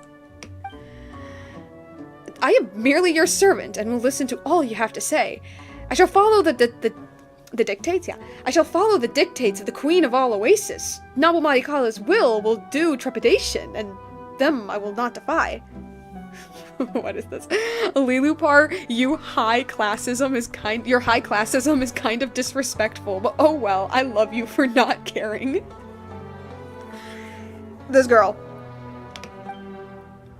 Ha! I shall not be so crude. Save your solicitations. I already have a master, and I do not intend to take my servants either. To take on any servants either. So I fear your calculations have come to naught.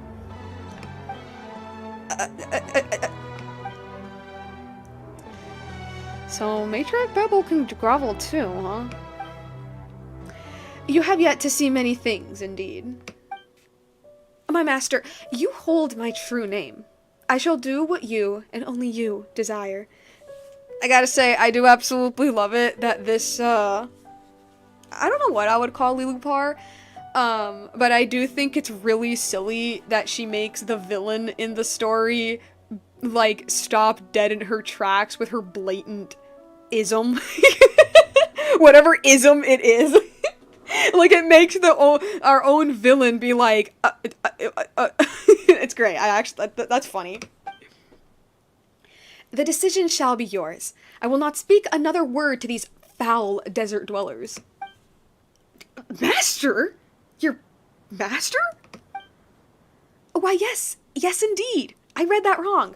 Why, yes, indeed. It is this noble princess you see before you. Now, you do not kneel. You need not kneel. Come on, say something, why don't you? Just look at her face. I understand. In that case, will you help us, Borbitusk? I'll help you find the Eternal Oasis, but it's mostly because I'm fulfilling Jeht's wish. If that is your choice, then I gladly obey. Well then, I shall lend my aid. A pleasure to work with you, desert woman. But a word to the wise. Nothing save death can break the contract forged by true names. And I will be watching you on my master's account. Do not think for a moment that you may wield me. I understand. And it is good that you do, Dweller of the Sands. And now then, do not disturb my rest. So, you have forged a contract with her then? Yes, I did it to open the way. Yes, I understand. You have done well. Jinn are arrogant, unfettered creatures, and yet you have managed to bind her. You have surpassed my expectations, indeed. But that is well. Our path to the Eternal Oasis has been made smoother. I don't know why I read that so weird. So please, Borbitusk, if I may ask something of you, keep Lulupar's loyal. Keep Lilupar loyal at all costs. I will. To do otherwise would be looking for trouble. You have my thanks. Jeht and Azarik have returned. You youngsters catch up for now. I'll have to ask for your pardon. I need some time to organize the information you have gathered. Miss Babel sure is busy, huh?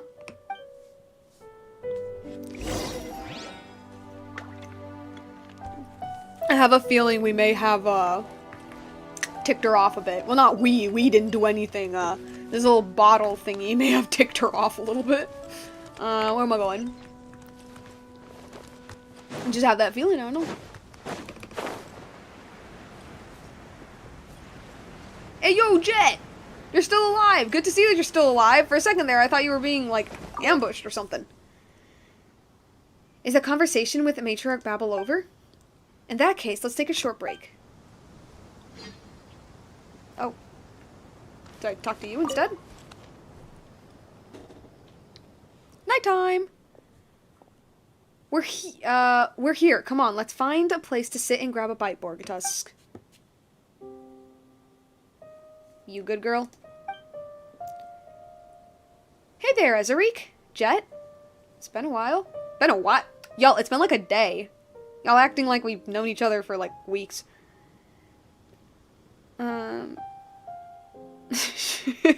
Babel twitching her eyes because nothing came to fruition, literally. Huh, hardly that long. Good to see that you're all doing well. Jeht's really fond of you. We were just talking about you, in fact. What did you talk about? Is Jeht still angry? Huh? Angry? Oh, yeah, she did mention a little disagreement you had, yes. But, you know, she talks quite carelessly and isn't actually good at expressing her feelings, you know. Still, you should reflect as well. Jeht's very concerned about your safety, so you should pay a bit more attention to her suggestions. Sorry, it was my mistake for leaving her out. Sorry, it was my fault, really. I was petty, childish. I knew how important Lilupar was to our mission, but I threw a tantrum anyway.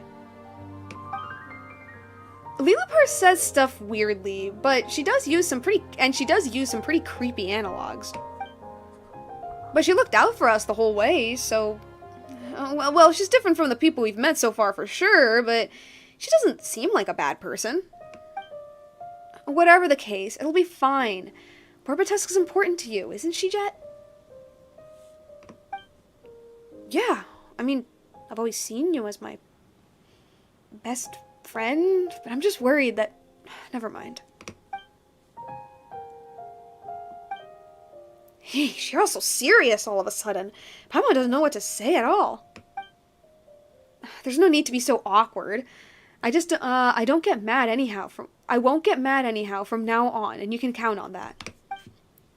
Ha ha ha ha. That's right, that's the spirit. All right, about the mother of the djinn. Is it with you? Yup. Azariq? Didn't Matriarch Babel tell you not to ask that willy-nilly? It's fine, Jeht. I mean, I guided you half the way, so I guided you half the way, so I count as a companion, don't I? A companion, you say? Perhaps you speak too hastily. What, the bottle's talking? Such insolence! If you recognize me not, then your silence shall serve better. Oh, that's a pretty fierce one for sure. Is that the mother of the djinn, then? I'd watch my tongue if I were you, desert spawn. Girly. Girly. I don't know how to tell you this, but you were also spawned in the desert. This is Azariq, one of my brothers here in the tribe. Well, we could have chosen worse. This one is sturdy enough. Shame that he has too big of a mouth and too small of a brain. How is talking to her supposed to not end as an exercise in frustration? I reckon you just need to get used to it. I love the other option was I feel for you. Do you not see the floating lamp beside me? Oh, right, you have a bandana covering your eyes. How can they see? You know, Jeht, did you find... Oh, I'm sorry. You know, Jeht, you did find Ben pretty cute, didn't you? How about you treat her like a Ben that talks? They both fly, don't they? No, Paimon, I don't think you're making it any better. It's fine. Sharp tongues are to be expected of the legendary genie. Somewhat, I mean. Whatever the case, she's on our side, isn't she? We'll be fine. On your side? Did I mishear you? Apologies, but you do not find me on the side of those who entreat my master while wearing two faces. Okay, yeah, no, I'm starting to see what people mean. I love how, like, everybody, like, every other character in this quest is like, oh, come on, Lilupar's not that bad, and then she says something very out of pocket, and everyone's like, well, I mean, she did defend us that one time, so, like...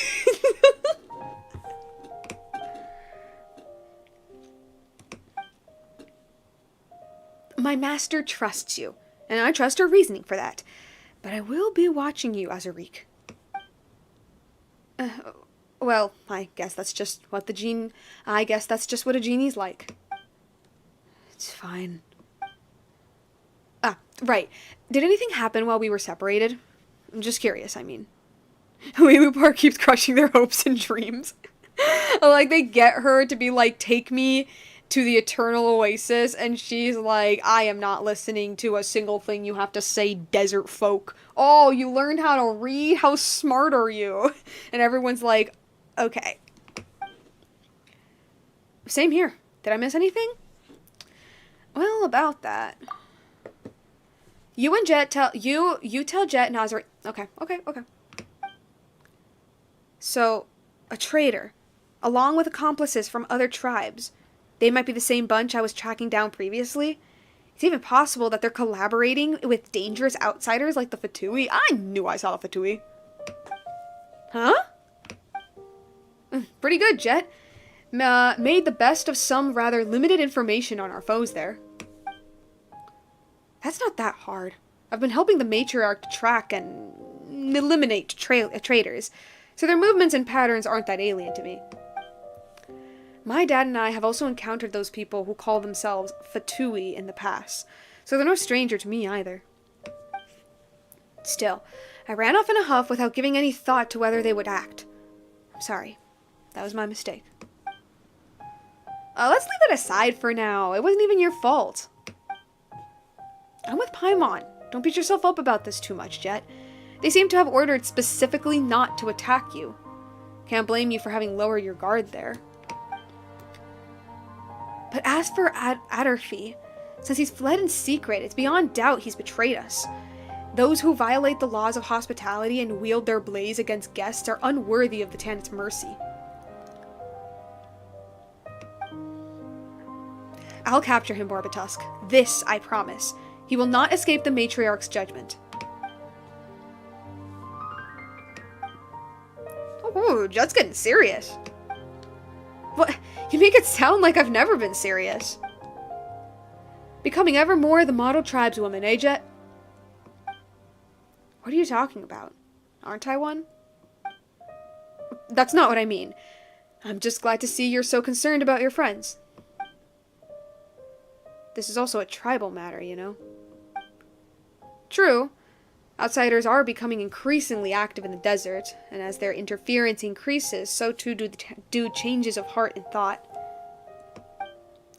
As matriarchs babbles right and left hands, we should indeed be concerned about such things. Exactly. Right. There's one more thing. It's Waynute season at the moment, so the tunnels they dig are starting to show up all around the desert. Such areas are very dangerous, so we'll have to approach our adventure with more care to avoid them at all costs. Wait, just Waynute? Don't we always hunt them? They're no threat. That's still no reason to drop your guard. Sure, I get it. What's a Waynute? Oh, them. We hunt them every year, and we collect their body fat and use that to make spices. So they're spicy? Okay. We don't produce much, but it can be sold at a pretty price. So we don't usually lack anything. We just need to control the Waynute hunting grounds, and our long-term prospects will be we just need to control the Waynute hunting grounds, and our long-term prospects will stay good. City folk love these thick and pungent spices, but ask them about us desert folk, and they'll tell you a different story. We'll also need to hunt other animals, but the smell Waynute give off is too small, and we'll chase them. Oh my goodness! But the smell the Waynute give off is too strong, and we'll chase them off. As such, our spice workers can't take part in hunts, nor can they serve as assassins. As opposed to the scent of mature Waynute, their larvae give off a much gentler scent. We will often use these scent marks to prevent getting lost in caves and ruins. You use that in the Gurbad ruins back there. But are they really that dangerous? Not really. For you outsiders, perhaps. But you needn't worry about that. We'll protect you. Okay, so this quest came out when the Waynute was like, well, not a boss, but like when the enemy came out, I'm wondering. Anyway. What's so funny? It's nothing. The children of a pep. Reduced to this. Hello? Wait. No, that makes sense, actually. Wait. So you're telling me the Waynute is a descendant? Descendant? Is that the right word? A creation of a pep? No, that actually makes a lot of sense, actually. That does make sense. Thank you, Lilupar, for this little nugget of lore. Now that you mention it, you haven't said anything in quite a while, Lilupar. And I, for my part, was about to ask if you'd forgotten about someone. Well then, would you like to hear a story? Yeah, I farmed that enemy for my Mika, my beloved. Sure, as long as you have one to tell, anyway. Story time. 'Tis a shame of how long I've slumbered. I fear I am not current with the hot topics of the day, and am armed only with some ancient yarns. Will you mind, O master of mine? Yes, no, I will, yes. Now that is something I did not catch up until now. They're a Pep's children. God. I love that. Honestly, yeah, no, that checks out. That checks out in my mind. You know, because a Pep is very, long boy. Long girl. Don't worry, I've covered my ears. And Paimon's covered... Wait a minute, what are you covering your ears for? Because Paimon, she's gonna be saying some racist stuff. Or classist stuff. Or xenophobic, I don't know, ism stuff. The books say that the words of the Jinn have magic in them, and that their stories have the power to lay curses. And they say also that behavior such as yours is impolite in the extreme. Do not interrupt me, little lady. Now, where should I begin? As the moonlight paints the stones white... What? What the... Thousands of years have passed since the event... What? Discriminations! That is what is. Yes, 100%. Go so fast. Anyway. Thousands of years have passed since the events told of in this tale. The desert had yet to become so desolate, and the oasis spread out across the land like glittering jewels. In those days, the Jinn walked the earth in great numbers, and they lived within the silver night wind and the flowing sands, in the ripples of the unknowable ocean, and in the pattering of the rainforest springs. So they were all over Sumeru, and there used to be more oases. We Jinn were not ordinary creatures, but we were the servants of the Mistress of Flowers. We were untouched by basic want, nor were we shackled. We were untroubled, sorry. We were untroubled by basic want, nor were we shackled by material thirst. It was life itself that greatly fascinated us. The blooming and wilting of flowers, the gathering and scattering of birds, these were the things that held us in thrall. Apart from that, only our true names could bind us. We were carefree so long as our mistress walked the earth, and we enjoyed her eternal paradise, her love, and her comfort. But tragedy would come, and our paradise crumbled as the mistress departed. Our revelry turned into mourning, and all that was good and lovely was violently perverted in that anguish.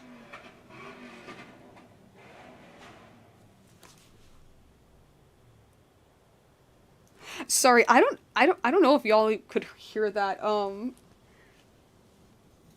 I think there should be a law to stop people from buying car engines that are so freaking loud I can hear them like 3 houses down the street. I think that should be illegal. Anyway. And so we gave Al-Akmar our true names, and became his servants, for he promised to find us our eternal companion, our true master. Deluded hope and trust did we harbor in our hearts, and so forsook our freedom, accepting imprisonment within silver bottles and servitude to his realm. But what was lost was forever lost, never again to return. So it was willing! No, this was willing. Y'all did that to yourselves. You chose to be in bottles. Right? Hold up, okay. One must not jump to conclusions. Carry on.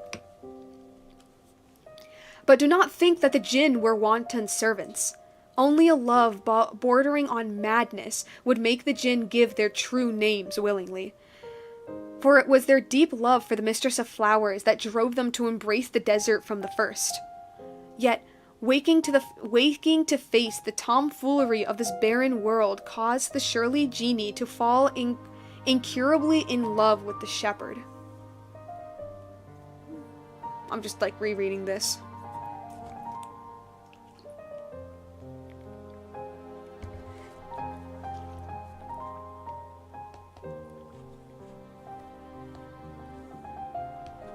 Okay. Basically, like, they lost direction in life is what I'm gathering. Like, after Nabo Malikata disappeared, quote-unquote. Oh, you're awake. A shepherd. Not you, no. But much like you. My master. You were much like him. As he was once.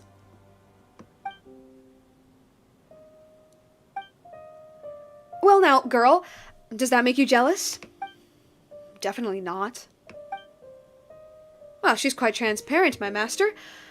I once did have a daughter. My eyes were not deceived. Say whatever you like.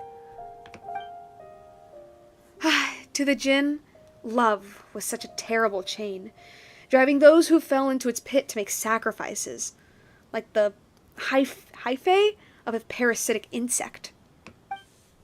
Oh boy, Lilupar's at it again with the scary analogies. We Jinn do not have this tedious thing you humans call shame, so we do not shy away from discussing love, or revealing one's all to a lover. Okay, I'm starting to see what's up.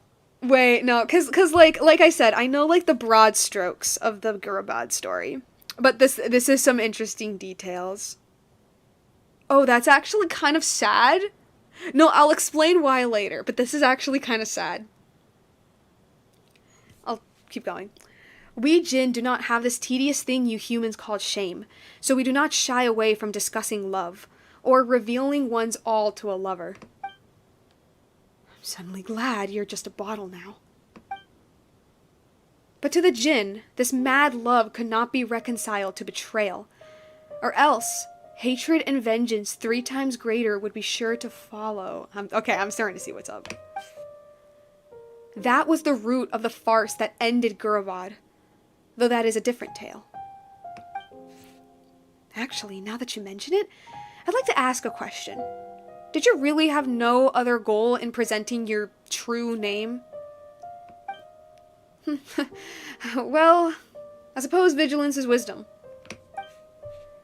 Well, I do have something I seek. I wish to go to the Eternal Oasis, just as you do. There are things there that have been left unfinished. And what would those be? Forgive me, dear master, if I can only tell you that tale as our journey proceeds, but the time for that has not yet come. But know this, it is good fortune that I should have met you. Well, since we've got the same goal, let's get along. How about a toast? And what shall you make with this? And what shall you make this toast with? Me? All right, weird story time's over. Let's talk about something more relaxing. By the way, Borbatusk, do you play cards? She does. Oh, it's the TCG. Okay. When was the TCG added? Was it added before or after this? I think it was after. I'm not in the mood to play cards, I guess. Not like camping out here in the desert. I'll take it. Oh well. Why don't you tell me some stories instead? Moment to play CCG, fellows, literally. All you speak about is the interesting things you've heard about, as well as the hair-raising adventures you have been through, some absolutely ridiculous hearsay even in the mix. The 3 of you raise toasts to old triumphs, laugh at ridiculous tales, and shed tears and lament of the sad stories. In the end, Azarik closes the proceedings with a joke, and he absolutely kills it. Love that the writers didn't have enough confidence for that joke, so they just wrote that it was funny. When the moon hangs highest, Azarik tells a rather coarse joke about a crocodile and a sumpter beast, which loses him his blanket-sharing privileges. Oh, now I want to know what the joke was! Jeht tells you about many trivial but funny things. A light scent of spices wafts from her, and it seems to you that all of the stories she has to tell since your last parting seems tinged with the sadness. The night flies by as you chat, and the next morning comes, you are buried in each other's pillows, asleep by the extinguished flame.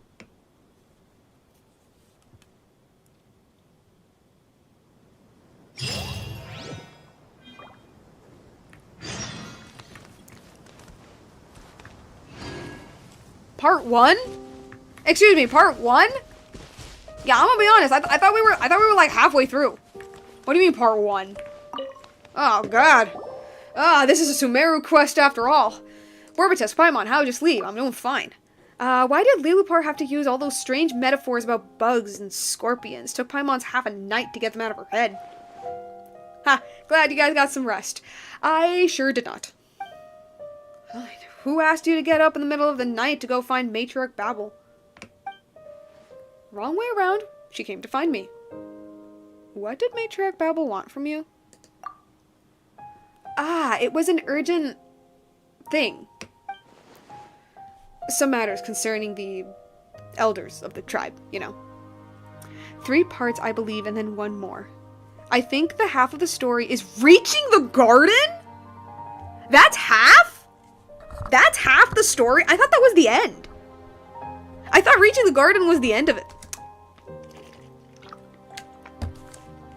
Well, I just... What?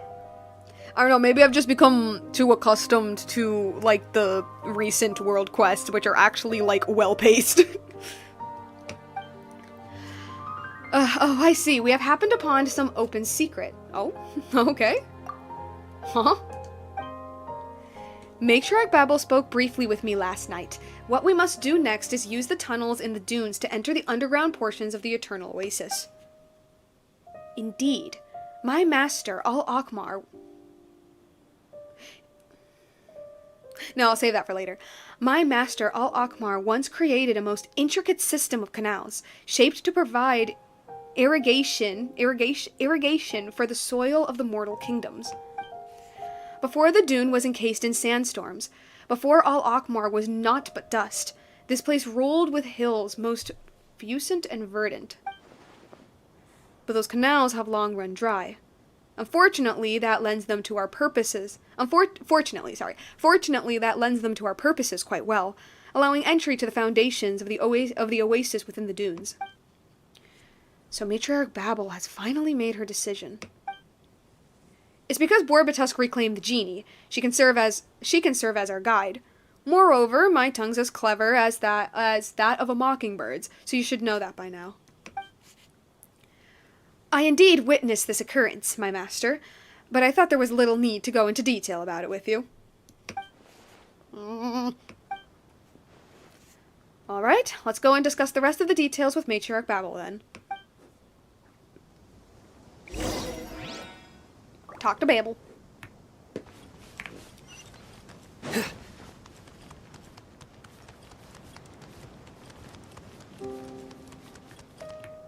She in here? Oh. No, but it's a very nice tent. No, get down.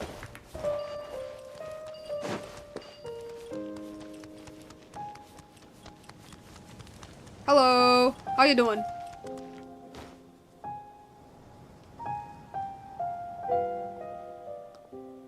You've arrived, Borbatusk.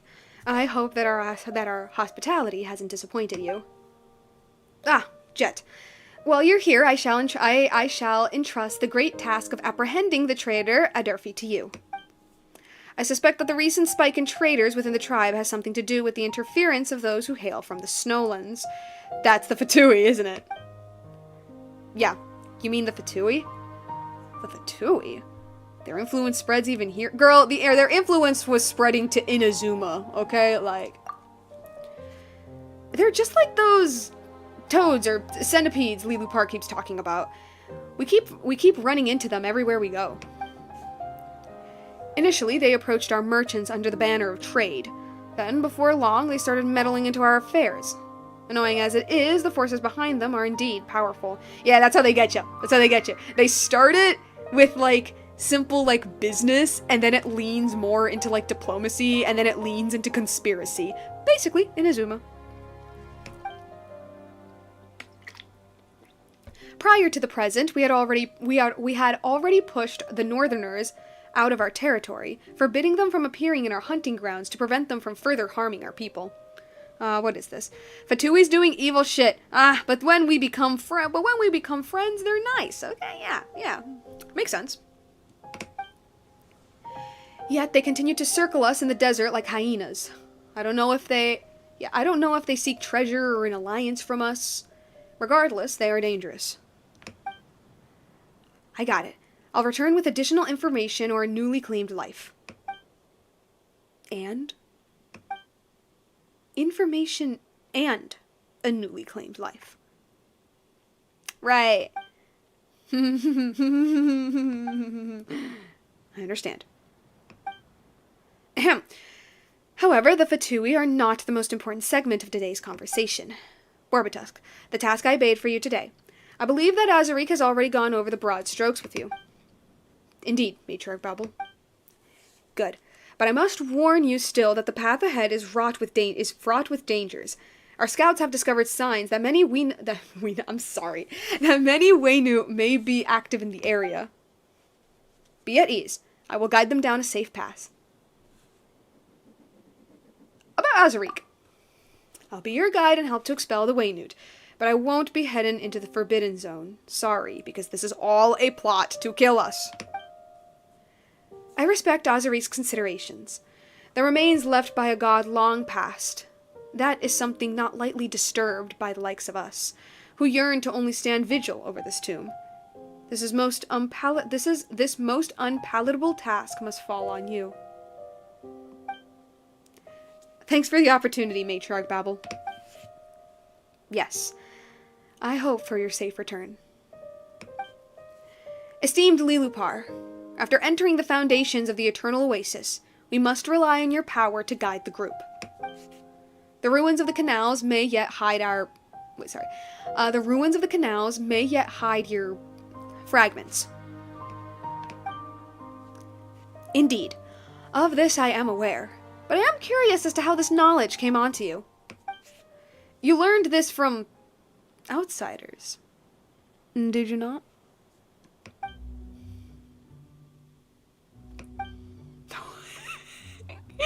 Lilupar, the great rage baiter of all of Sumeru. Worry not! Robbing a few bookish researchers, partying a merchant camp with the maps they have brought with them. These are tricks of an old trade for desert dwellers. I understand. Thank you for granting me with this boon of knowledge. It shall yet lead me to your old memories and powers both. But I will be watching you, and that lad of yours. Lilupar, what is wrong with you? Matriarch Babel only organized this expedition to ensure that I lay my parents to rest. How can you just slander her like this? Jeht. My apologies, esteemed Lilupar. I understand your misgivings and will endeavor to win your trust. Do as you will. I seek respite.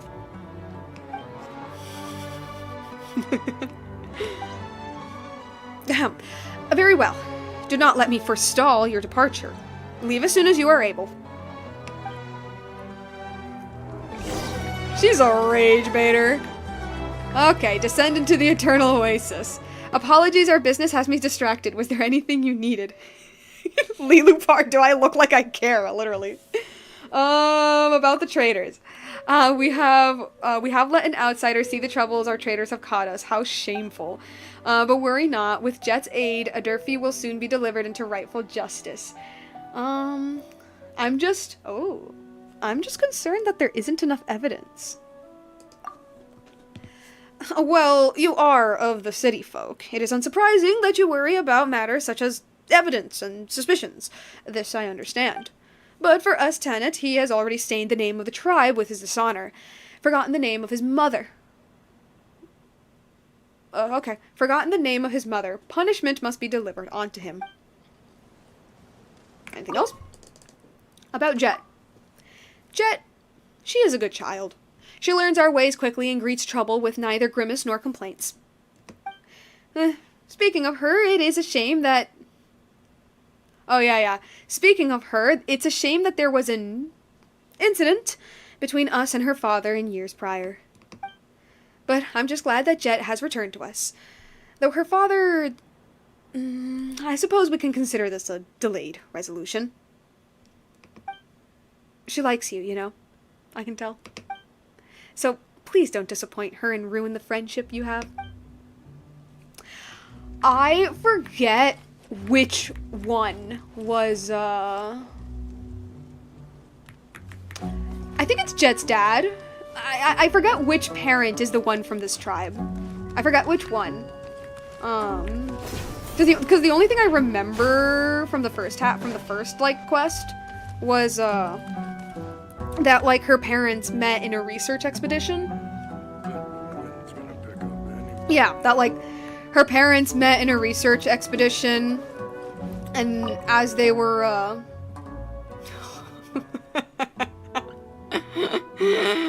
Oh, that's funny. 101 painful jokes.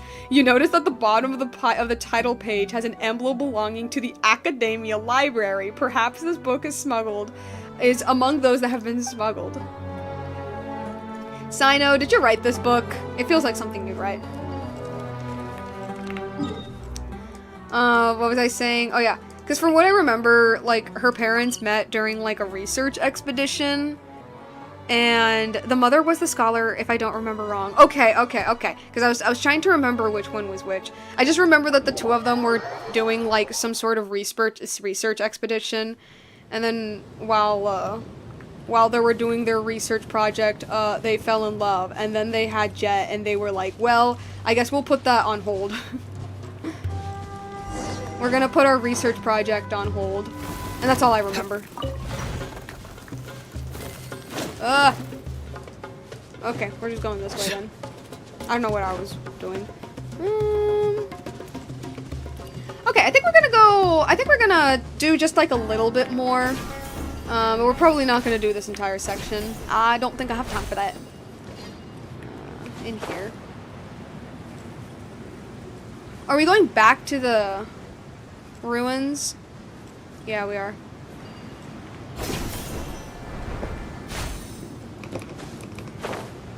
It's here. It's in here.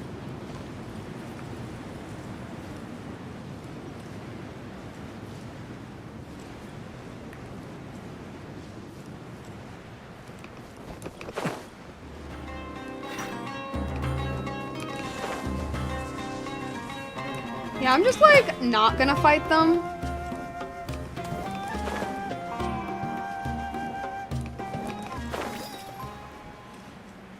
Oh my god, we're gonna be fighting the Wee Nut guys.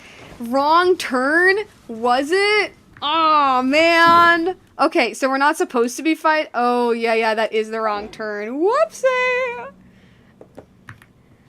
Dang, and here I thought fighting the Wee Nut was going to be part of the story. That was my fault. Here I thought fighting the Wee Nut was going to be part of the story. Nope. Nope. It's this way. I feel something moving beneath the sand. Is it it? I believe it is a Wee Nut. Eek. Okay, never mind. We are fighting it. Are we? Please. No! It's just... I hate him myself. What is that title? No talking during combat. Dang, okay. Gotta be locked in. Locked in fighting mushrooms. Ow! One thing after another. Indeed.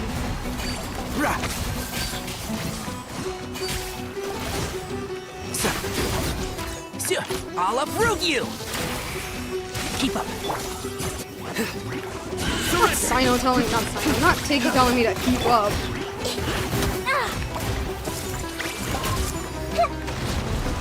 Oh, there it is! I saw its tail! Strike a pose. Okay, Farina, I do need, okay. I do need a bit of heal. One with the force. Okay, that's pretty bad. Okay, let's, do a bit of that. Make yourselves at home. Nowhere to run. Okay. That's Jeht for you, always so swift with whatever she does. Oh no, I need heal my boys. Next you can just keep going into the depths of the canyon. The tunnel leading to the foundations of the Eternal Oasis should be right there.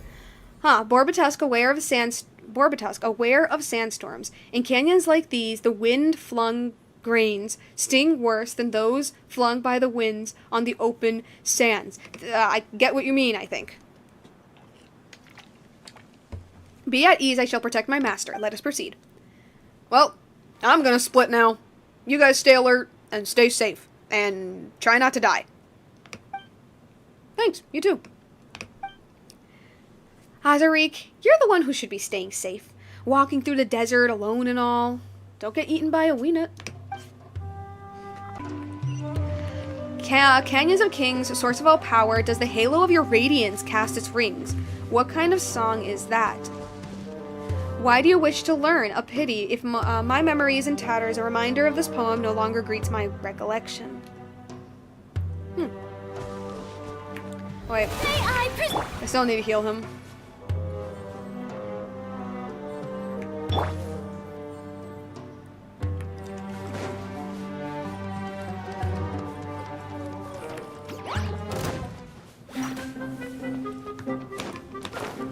Abandoned camps, indeed. That's pretty normal. Some people, okay.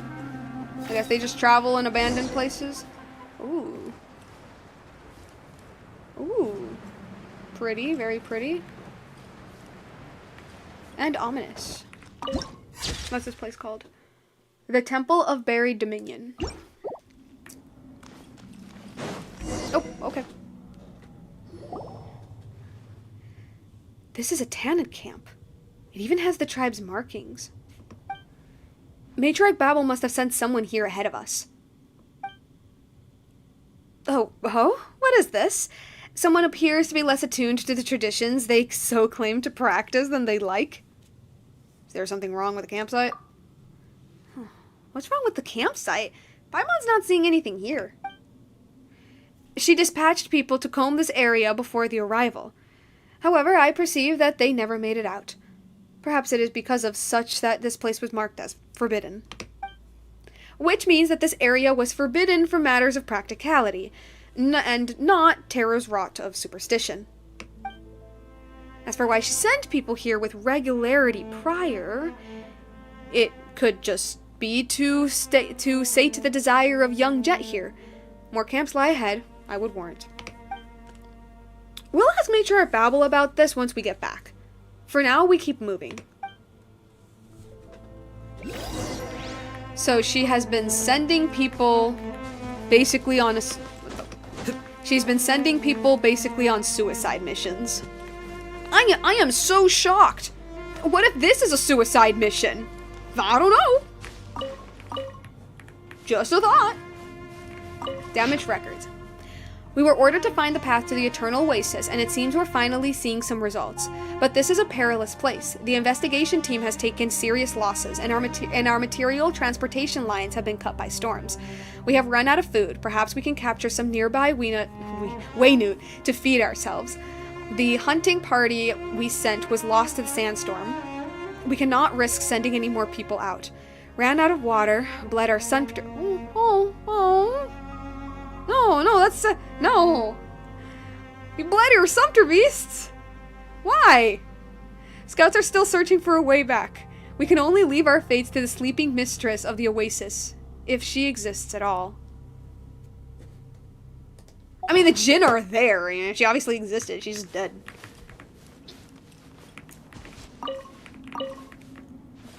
Why do they have to bleed their animals? It's a mechanism. Let's check it out. Well, why do they bleed them? I don't know. Was it to eat them? Was that it?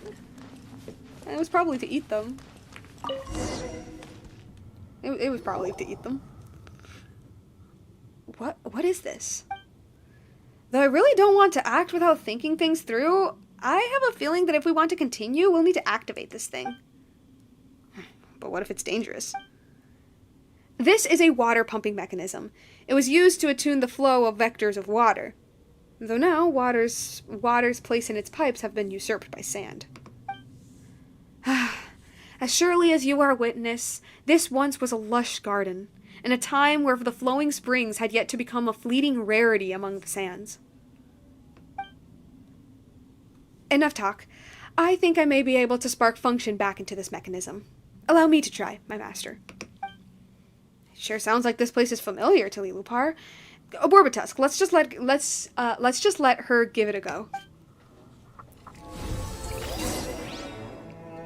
Did it work? Blah blah.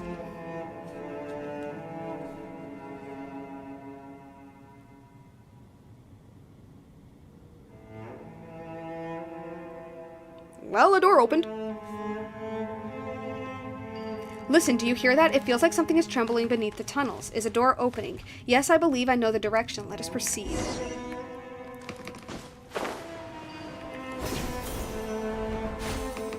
Sealy! Where will you lead me?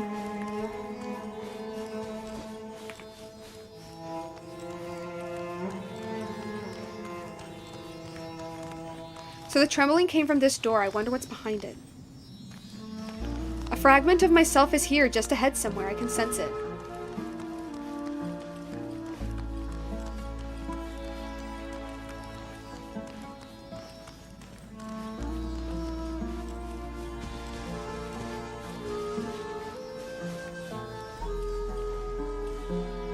No.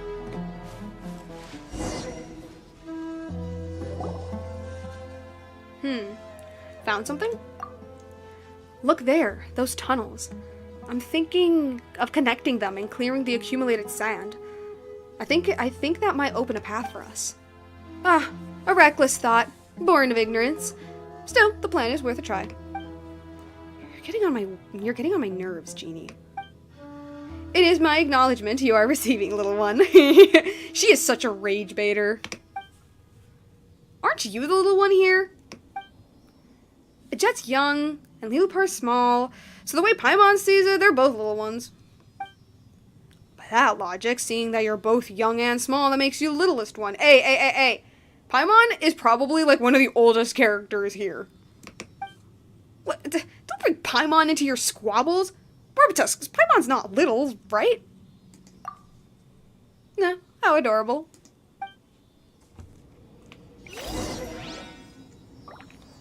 No more idle chatter. Jeht's recommendation is the most wise. I thought you said it was ignorant. Literally, a rage baiter. This woman is nothing but a rage baiter. She'd do great on Twitter.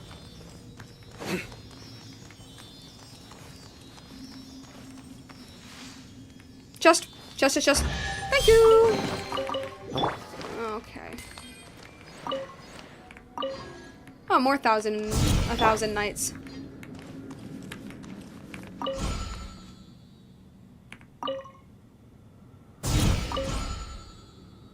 Okay, I see. So I gotta... do something with this. Gotta do something with this. It doesn't activate. Oh, from over there? Ah! Can I just solve my puzzle in peace? Can I do that, please?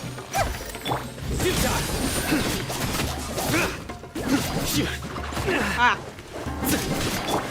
Can't see? Ah.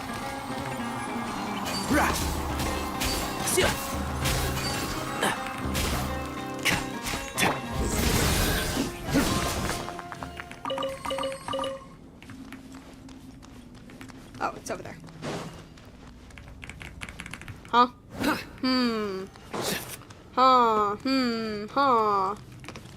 Huh. Anything here? Nope. Anything here? Nope. Not either. Okay. Gotta do something with this. What about here? Anything? They're both empty. Do I shoot at it, or? Am I supposed to shoot at it or something? I don't think that did anything. There's nothing in here either. Nope. Oh, there's a thing over here. Ah! Progress. Wait! No, not progress! No! So I hear everything. Aw! Commit it to memory. Puzzle time! I hate puzzle time. Through me, justice is served. I hate doing puzzles because they make me feel stupid. Guilty. Wait. Your penance is due. You stand condemned.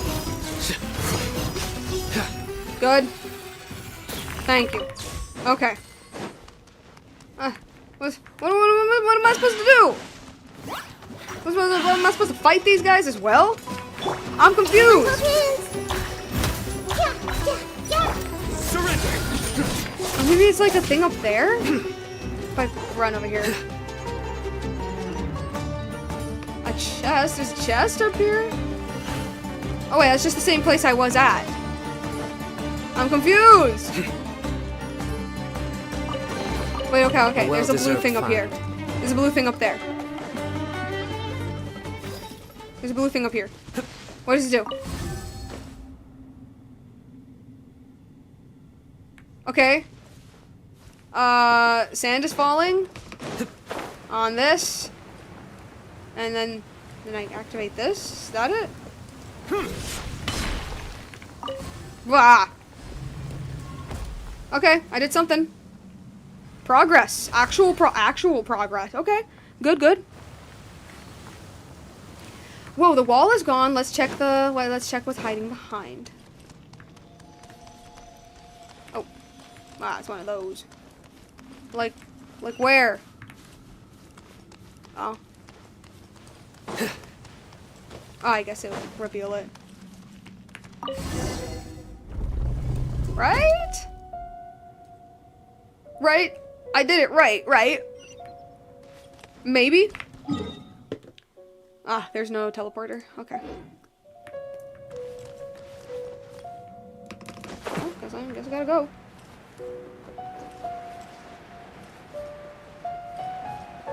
The game wants me to walk all the way back.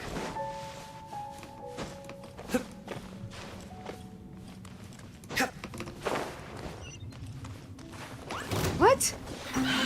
Oh. Can I turn this on? No! No. Can I turn this on, please? Okay. What else? No. Leave me alone! Did it work? What? What else am I supposed to do? Am I supposed to fight that thing? Do I have to, or is it just an enemy? How brilliant! I can't tell anymore.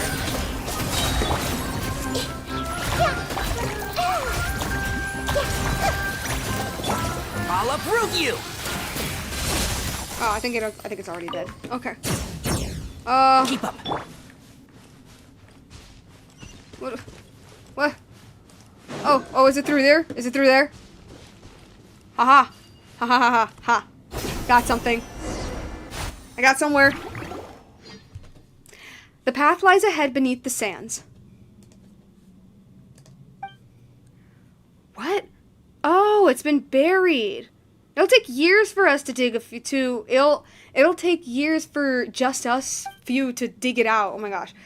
Fret not. Let us hunt down for mechanisms nearby that might help drain the sand. Sure, let's go. Even more puzzle. Even more puzzle.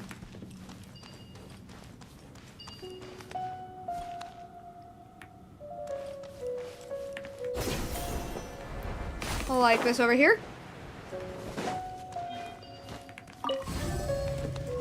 Adjust the direction of where the sand flows. Oh.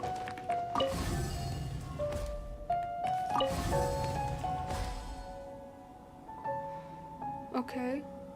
Am I supposed to...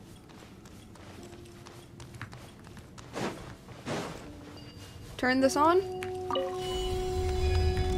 Okay. Go in here. Why does he have to be so long?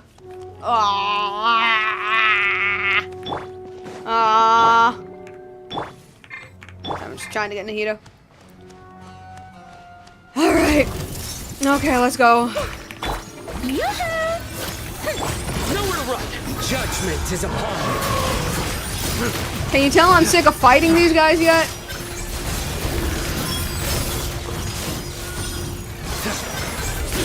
Your penance is due! That it? Stand condemned! Okay, mechanism's unusable. Of course it is. What does this do? Ah!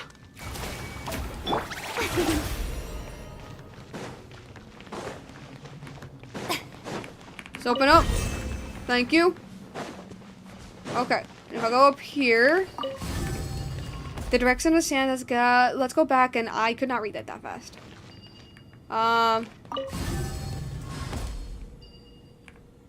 It looks the same to me. I don't see much of a change. Maybe there's something else I built. That was completely by accident. Whoopsie. Oh, wait. Do I have to connect it to there? Is that it? Is that what I'm supposed to do? These don't do anything, though. What on here? The barrier.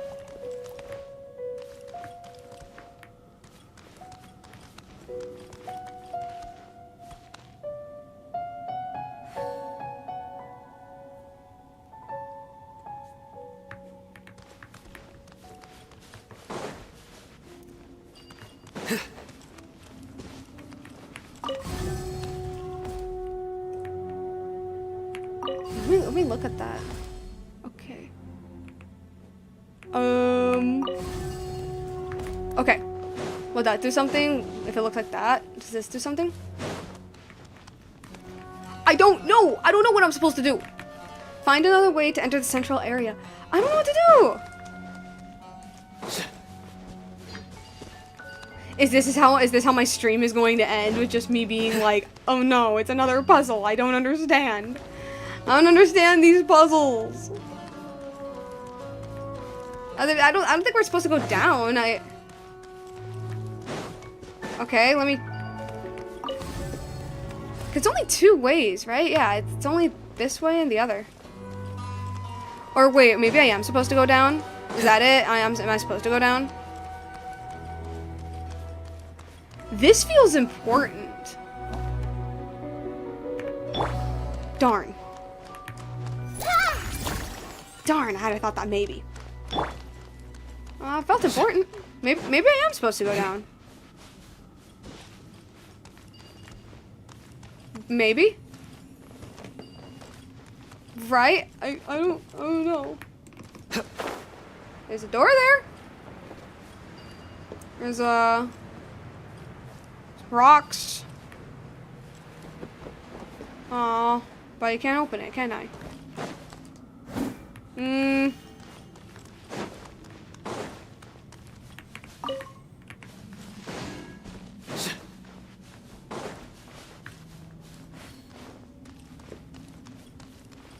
Okay. I am absolutely, utterly confused. I genuinely have no idea. Ah, man, I don't like it. I don't like it when it does that. Man, because then it forces me to, like, look up a tutorial. And I don't like looking up tutorial, because then I feel dumb. I feel dumb.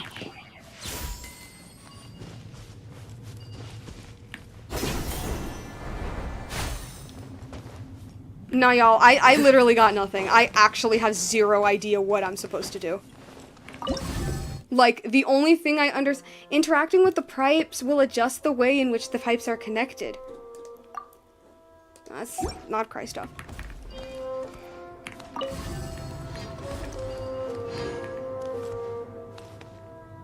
But, like, what does this do? Like, what am I supposed to do when it does that? Because I feel like, this is important. And this is important, but, like, it's left with... I'm left with nothing. Or, do I... turn this... It's doing this. Do I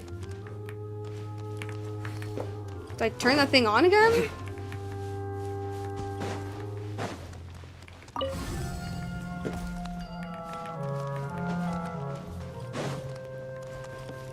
Will it do something now? Ah, aha, something, please. Please. Oh my god, thank you. I got something.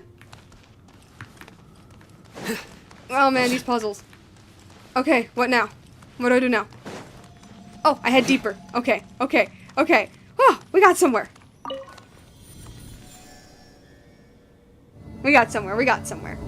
Okay. I'm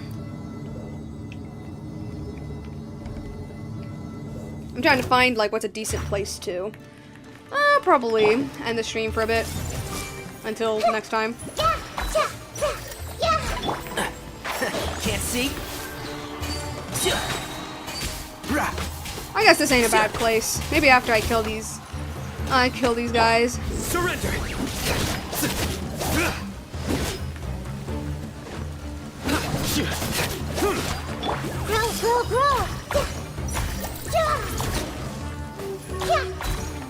Committed to memory. And these are. Whoa, get down, get down, get down. Okay.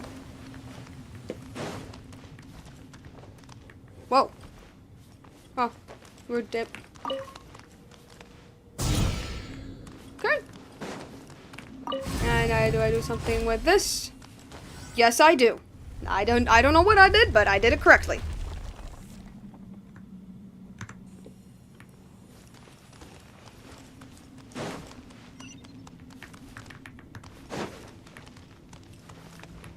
Okay. More guys to fight.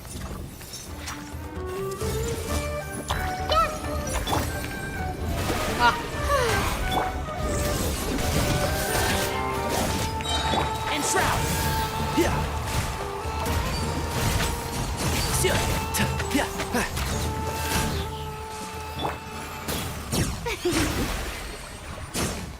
And what do you do? Oh, you don't move. Okay.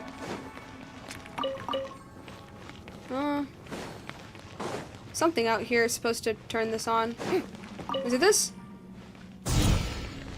You better. Nope. Wait. No. Do I click on the thing again?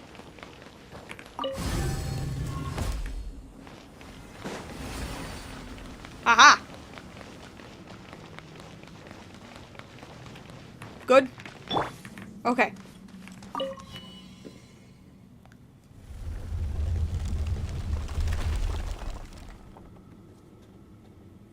Did it work? Did it work? It worked! Yay! Okay. The heartbeat draws near.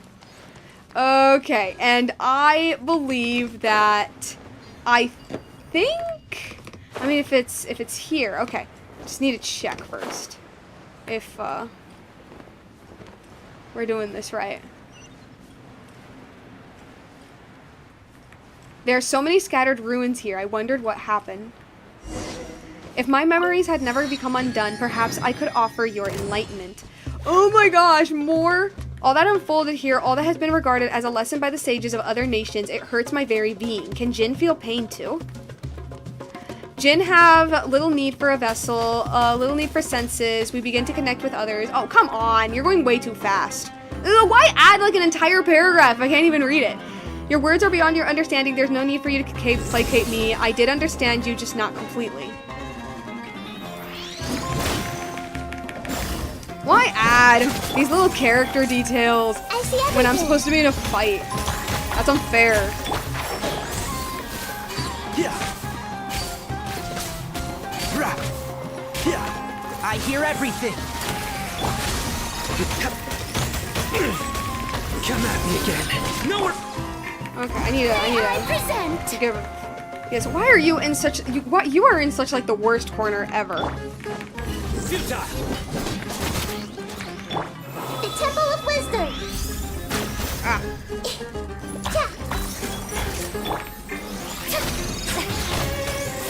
Ah. Oh my gosh. Oh my gosh.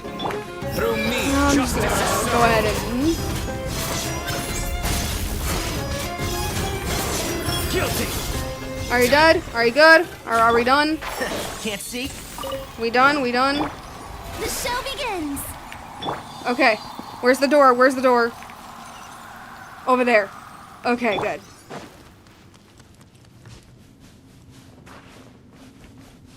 It's up here. So what's that door down here? What's this down here?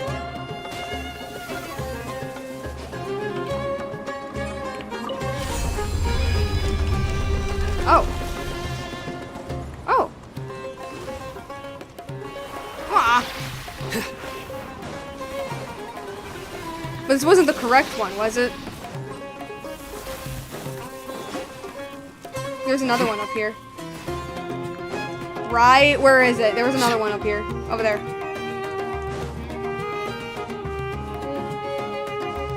Oh my gosh, even more of these. I am so... Look at this, must be the temple behind it. It grows more pronounced. May I present? Enshroud.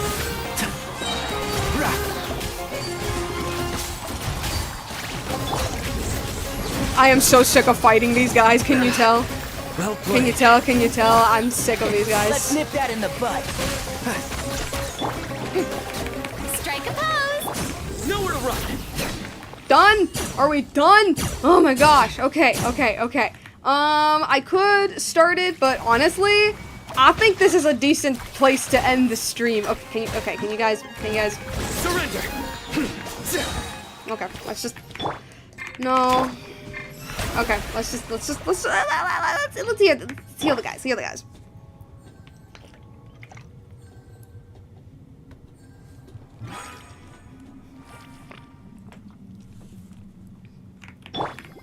The show begins. Just healing them up a little. Okay. Alrighty. Mysterious meat. Is that from the snake? Ooh, mysterious meat. Okay. As I said like a million times, I think this is a good place to end the stream. And that's, I guess, what I'm going to do now because, yeah. We're gonna stop stalling.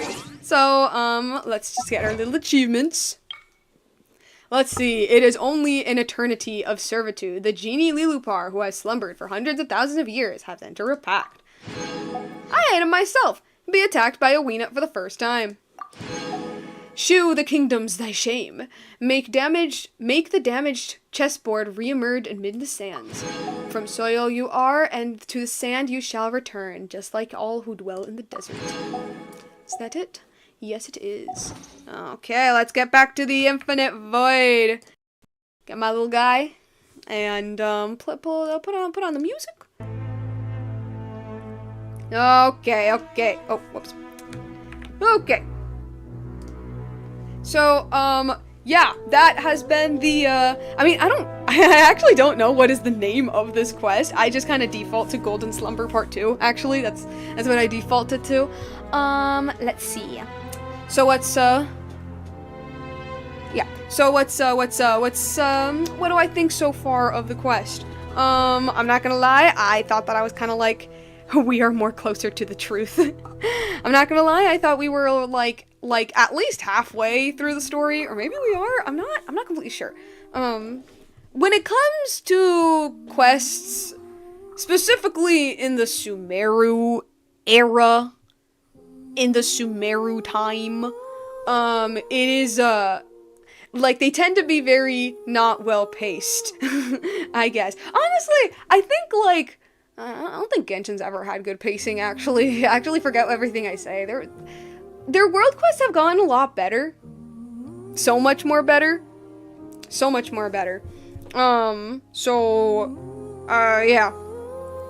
I don't know what to say. But, like, it doesn't feel slow, I'll tell you that. What I think so far, it is that Lilupar's best character of all times, alongside Ryu Seymour. Unfortunately, I did the Narcissan Quiz quests, but I kind of, like, sped past them, so I didn't read them. I don't know, like, I'm trying to collect my thoughts. My thoughts are, like, so jumbled right now. I don't know if, like, because I haven't finished the story, so I can't really say much on the pacing, but I will say this. It doesn't feel boring. It doesn't feel, per se, that it's dragging, I guess. The dragging parts really is just the puzzle areas, and that's entirely dependent on the gameplay. I just suck at puzzles. So, bad pacing or not, I still can't form a proper opinion. The story is at least entertaining. I do like that. I also like that we're not meandering so much. We are getting, like, straight into it. Which I have a feeling that might be one of the reasons why this became a really a really popular world quest in the fandom. The fact that we didn't meander for hours on end. We were just like, okay, let's, like, we're going to the Eternal Oasis, solve some puzzles, grab Lilupar, she says some out-of-pocket stuff, and we keep going to find it. So that, I think, is pretty neat. It's pretty well done so far. And Jeht's all around pretty... she's pretty cute, but... I mean, obviously that's the point of her character. It's like this, like... I don't know, she's just like... Like, she's good, I guess. She's a good character. Honestly, funny enough, I think, like, the people in the tribe describe her pretty well. She's a good kid. Like, she's cool, she's chill, she really likes you. Really, really likes you. So, yeah. But, honestly, I don't have too much to say that much. I think I say, basically, it's a very simple story. So far, it's been pretty simple. It's been a very simple narrative, where catch up with Jeht, we're sent on a mission to find the Eternal Oasis. Jeht having jealousy for a bottle is funny, man. Yeah, we meet up with Jeht. We are sent to find the Eternal Oasis. To find the Eternal Oasis, we gotta we gotta deal with Lilupar, and then once we find her, we keep going on our mission to find the Eternal Oasis. And Matriarch Babel is totally not trying to kill us, guys. Definitely not in the slightest. Oh no. It's a very simple story so far. And that's not a critique. That is not a critique on mine, of mine. If anything, I actually prefer simpler stories. It's just that the caveat, I guess, with a simple story is that there's not that much to say other than it, like, I liked it, you know, or it was good. Babel is such a baddie in the bad and good way. True. So true. So, yeah? So yeah, story-wise, I don't have too much to say. The one thing that drew my attention, and alright guys, it's Pep's time to ramble way too much about the deep lore again. But it was Lilupar's little story time that nobody took seriously, but I'm gonna take it seriously. I am. Me. It's the part where, man, like, okay. So they were created by Nabu Malikata. How deep are we talking about? Remember that? I don't know if that deep. We'll see. I don't know. Well, I'm just explaining my mind. Because she mentions, you know, they were created by Nabu Malikata. Makes sense. Yeah. They were created by Nabu Malikata, and Jinn are a race who love. Like, they're a race that is all about loving. And I mean, she mentions it herself. They don't understand concepts such as shame. Like, when they love strong. And they give their absolute everything to a specific, to a specific, I don't know if person is the right word, but to things, right? To specific things. And it used to be the goddess of flowers. It used to be, like, their mother. She's, like, their creator. It used to be her. Like, she was the person who gave the Jinn, like, purpose in life, essentially. Like, you know, they're the reason why they fell in love with the desert in the first place. I will love you to death even though I am immortal. Pretty much. She gave them direction in life. And then after Malikata died, after she died, essentially, they were left absolutely lost, not knowing what to do with their lives. And so they decided to love the next best thing, which was King Deshret. And which is pretty important because King Deshret and Nabu Malikata... Okay, I'm phrasing it wrong. King Deshret had a big boy crush on Nabu Malikata. Whether or not Nabu Malikata had feelings for him back is very much unsaid, to my knowledge, it's very much unsaid, but it is very much said that Deshret was into her. And he even helped Nabu Malikata create a city specifically for the Jinn. And so it makes complete sense that after she passed, the Jinn would attach themselves to Deshret as well. And willingly, because I'm sorry, that was willingly allowed themselves to be placed in bottles. Scarlet King and Flower Goddess had a love story that I will not be convinced otherwise. No, see, I agree 100%. However, I am in the camp that yes, it was a love story, but it was a love story full of manipulation. But anywho, that's besides the point.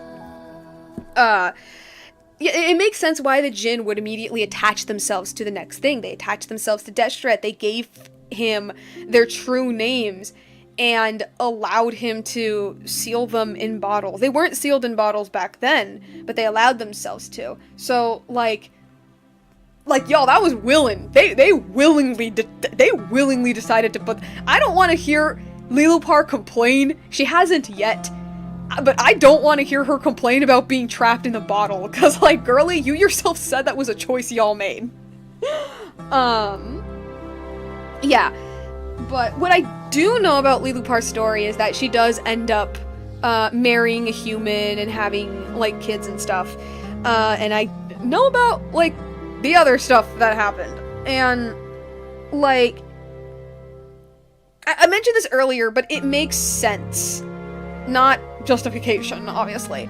But it makes sense why Lilupar, or why just the Jinn in general would come to hate humanity, or I guess just more so just distrust humans in general, because, I mean, first of all, there's the fact that, they mentioned that Jinn fragments were being used as weapons, you know, that's not very good, but then there's the other part of the fact, just the part of her saying, Jinn do not understand shame. So when they love hard. And it's borders on obsession. Like, they give their everything for this specific person that they like. And that is not something compatible with humans, I guess. Wow, okay, the music shift was kind of perfect for that. That's not something most humans, that's something that for humanity is like low-key prone to, for you to be used, I guess. I don't know, like because like I said, like, I know the broad strokes of her story. I'm just kind of waiting for them to reveal it. And yeah, no, like, that's why I mentioned, like, during that scene, like, oh, this is kind of getting sad. This is kind of getting sad because, like, I feel like, yeah, no, she is a character that, like, yeah, she lost her ability to trust others. Specifically because her very being is to give so much. So, yeah, there's that. I was just thinking that. Now, as for your connection with Nabu Malikata, one of the first things I thought was, so Nabu Malikata is an angel. She's from the Seelie race, so she is an angel. And with like some recent lore, they revealed that angels, well, it's not necessarily love and hate are a hell of a drug in any case, indeed. It's not necessarily that angels can't fall in love, so to say, but angels are commanded to love everybody equally. That's what they are commanded to do.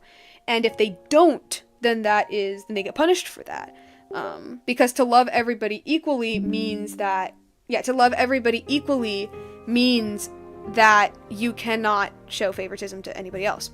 And I mentioned this because, like, here we have this person who, let's pretend she did have feelings for Deshret. Let's pretend she did. Maybe she did, I don't know. Story's unclear, but let's say she did. There's a chance that she was too afraid to reciprocate anything. Or there's a chance she felt extremely limited by the fact that she was an angel. And the Jinn were maybe, well, not created because of him, because I know they were created before she met Jeht, but the Jinn are probably meant to be, like, I guess like an overcorrection. I'm trying to find the right words for it, but the Jinn do what she can't, I guess is what I'm trying to say. The Jinn are doing what she can't. She can't focus all of her love and attention on a single person. Meanwhile, for the Jinn, that is their greatest strength, but their greatest, that is their whole thing. That is a Jinn's whole thing. It's to love it's to love something so obsessively, so intensely, to the point that I'm definitely feeling it becomes their downfall. Especially if they get, like, with humans, right? The Jinn are her copium she can't afford. Yeah, pretty much. Yeah, no, pretty much. And no, yeah, like I definitely, I don't know. It's like I'm feeling that I'm feeling that type of vibe. So there's that. And another thing that I was also thinking about was, this ties into, man, I really need to make that Heavenly Principles video. Not Heavenly Principles, don't worry, y'all. I'm gonna reel back on that topic.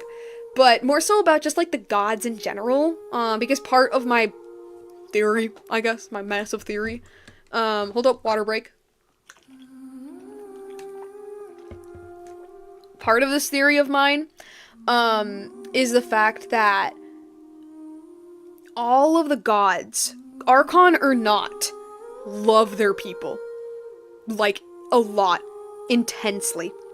At least the goddess of flowers love her creation, unlike the heavenly principles. I disagree. I actually highly disagree. I think the heavenly principles truly loves their creation. They are just so afraid of the abyss or anything related to it, that they strike without thinking. That's what I think. But anyway, that's whatever. What was I saying? Oh yeah, because one thing that, like, you kind of notice with all of the gods, whether or not they're archons, is that all of them love their people. Like, love them intensely. To the point that pretty much all of the gods sacrifice themselves for their people, right? Like, we think of, like Decarabian, who you'd think wouldn't be that type of character because of how he's portrayed, because of how Venti talks about him. But when you, like, look into his lore, you realize, okay, he wasn't, like, the best of people. But he allowed himself to be killed by his people, and he loved them and adored them even when they killed him. And a part of that is just delusion. Like, that's a thing in Mondstadt lore where, like, Decarabian was, like, low-key delusional. But the fact is that he cared about them. And he didn't fight back because, I'm sorry, these were humans. These were humans fighting a god. This guy clearly was not fighting back. At least not that much.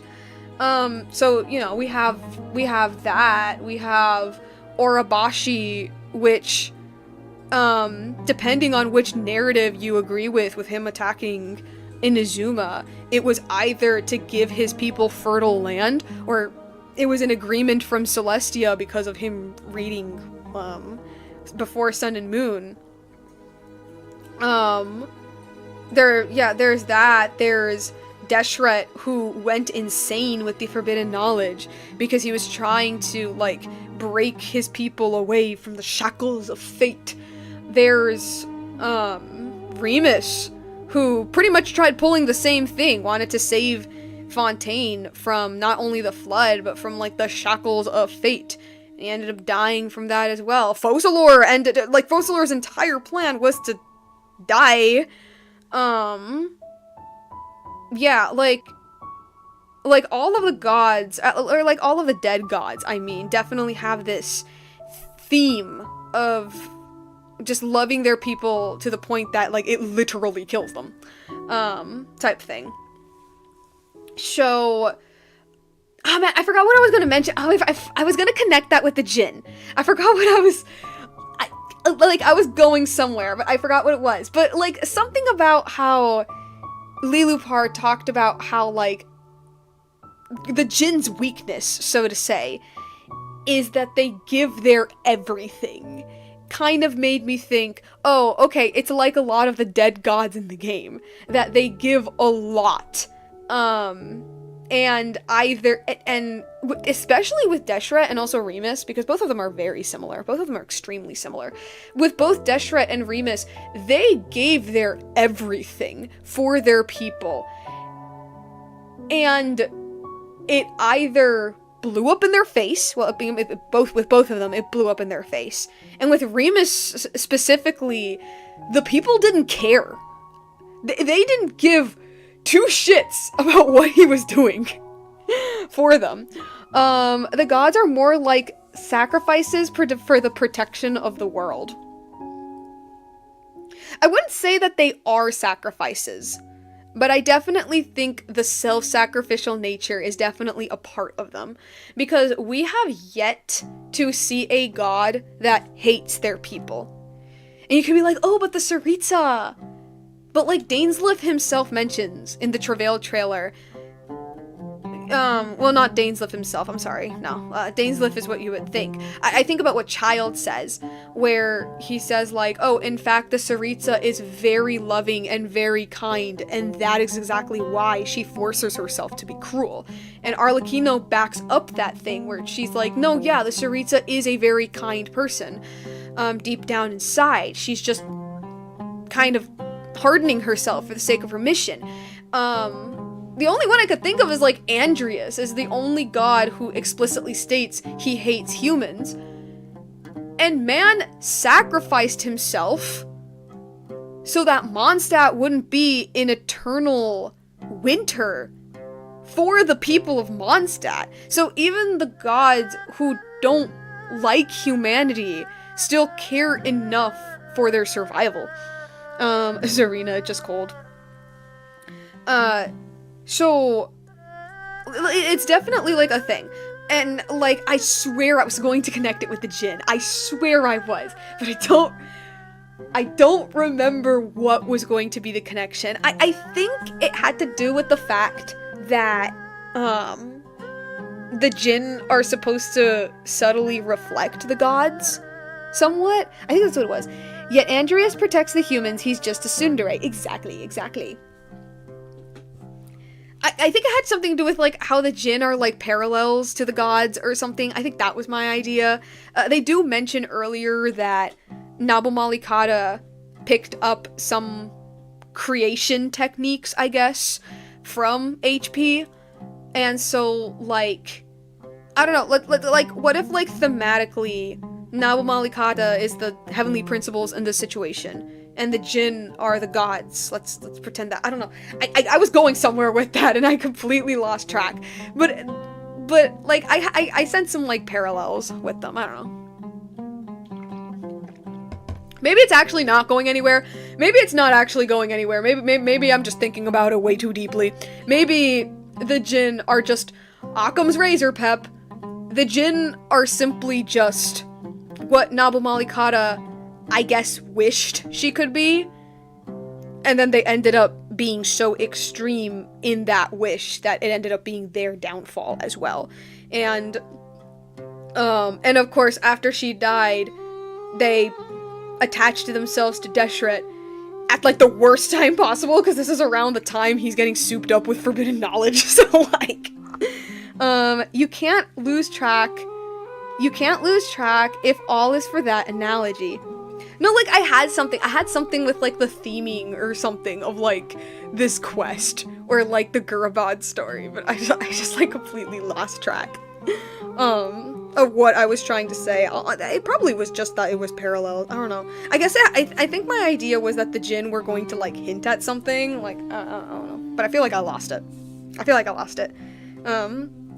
But I do definitely think it's, I don't know if intentional is the right, I don't know, but I definitely see something with the Jinn being obsessively loving towards specific people and things, and for the gods, not obsessive, they're not obsessive, but having this great love. I guess just both of them being created to love specific things so much that it's their undoing.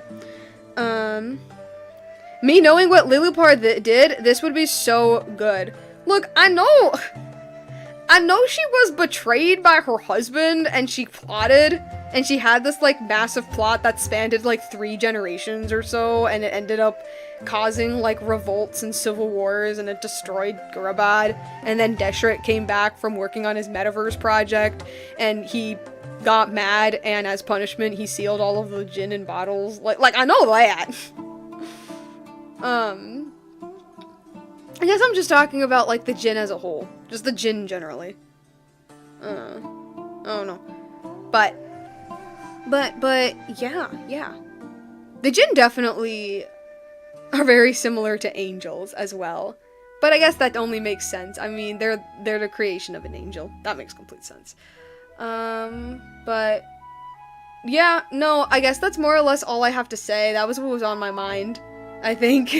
Yeah, that was more or less on my mind. I just wanted to mention that, because I don't know, like, I couldn't help but, like, I don't know, when she talked so much about how, like, you know, that's a Jin's whole thing, is to love. I forgot you already knew this, I made myself a fool. No, it's, I mean, I don't remember the details, I just remember the broad strokes, because this quest is pretty old. But, yeah, I don't know, it's just the part where she's talking about, like, oh, the Jin love very obsessively that it could be their undoing, really made me think, like, wow, it's very interesting that this race of beings who attach themselves obsessively to specific things were created by a race of beings who, although they can feel those emotions, are not allowed to, do the same. They're not allowed to hyper-focus on a specific thing. Yeah. I still find it funny, though, where she's like, yeah, so, like, after Mom died, we followed our stepdad, I mean King Deshret, we followed King Deshret, and we gladly, placed ourselves in bottles, and I'm like, yo, is that even a punishment, then? Is that even a punishment? Like, okay, maybe to Deshret's perspective that was a punishment after everything Lilupar does later on. Maybe in his perspective that was punishment, but I just love that she's like, nah, we gladly listened to every word he said. He told us to ban those bottles, and we did. And I'm like, alright, so that was all y'all fault. That was on you guys. That's funny. I thought that was pretty silly. That was pretty silly. Yeah, no, I guess that's pretty much it, yeah. Keep talking, sound like a broken record. It is getting very, very late, and I've been playing this quest for too long. Hopefully, if all goes well, I'll stream again on Friday. I know that I've been streaming, like, very frequently, but as I mentioned earlier, like, I don't know if it sounds weird, but I kind of want to finish it. I want to finish Sumeru. I don't know if that's a weird sounding, but I do.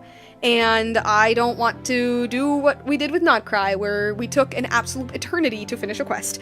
So I'm like, you know what? No, we need to crank some of these streams a little bit. But yeah, no, that's pretty much it. I said all I needed to say. Sorry if I couldn't say much about the actual story itself. Like, there's not much to talk about. Like so far, we're just kind of moving a lot. It's been pretty linear so far. But yeah, no, I guess that's it. That's pretty much all I have in my mind. Well then, see you guys next time, I guess. Yeah, hopefully on Friday, of course, if I'm able to, but I should be. If not, then when I am able to. But yeah, no, I guess that's it. Yeah. I need to end this, or else the stream's gonna go on forever. Bye.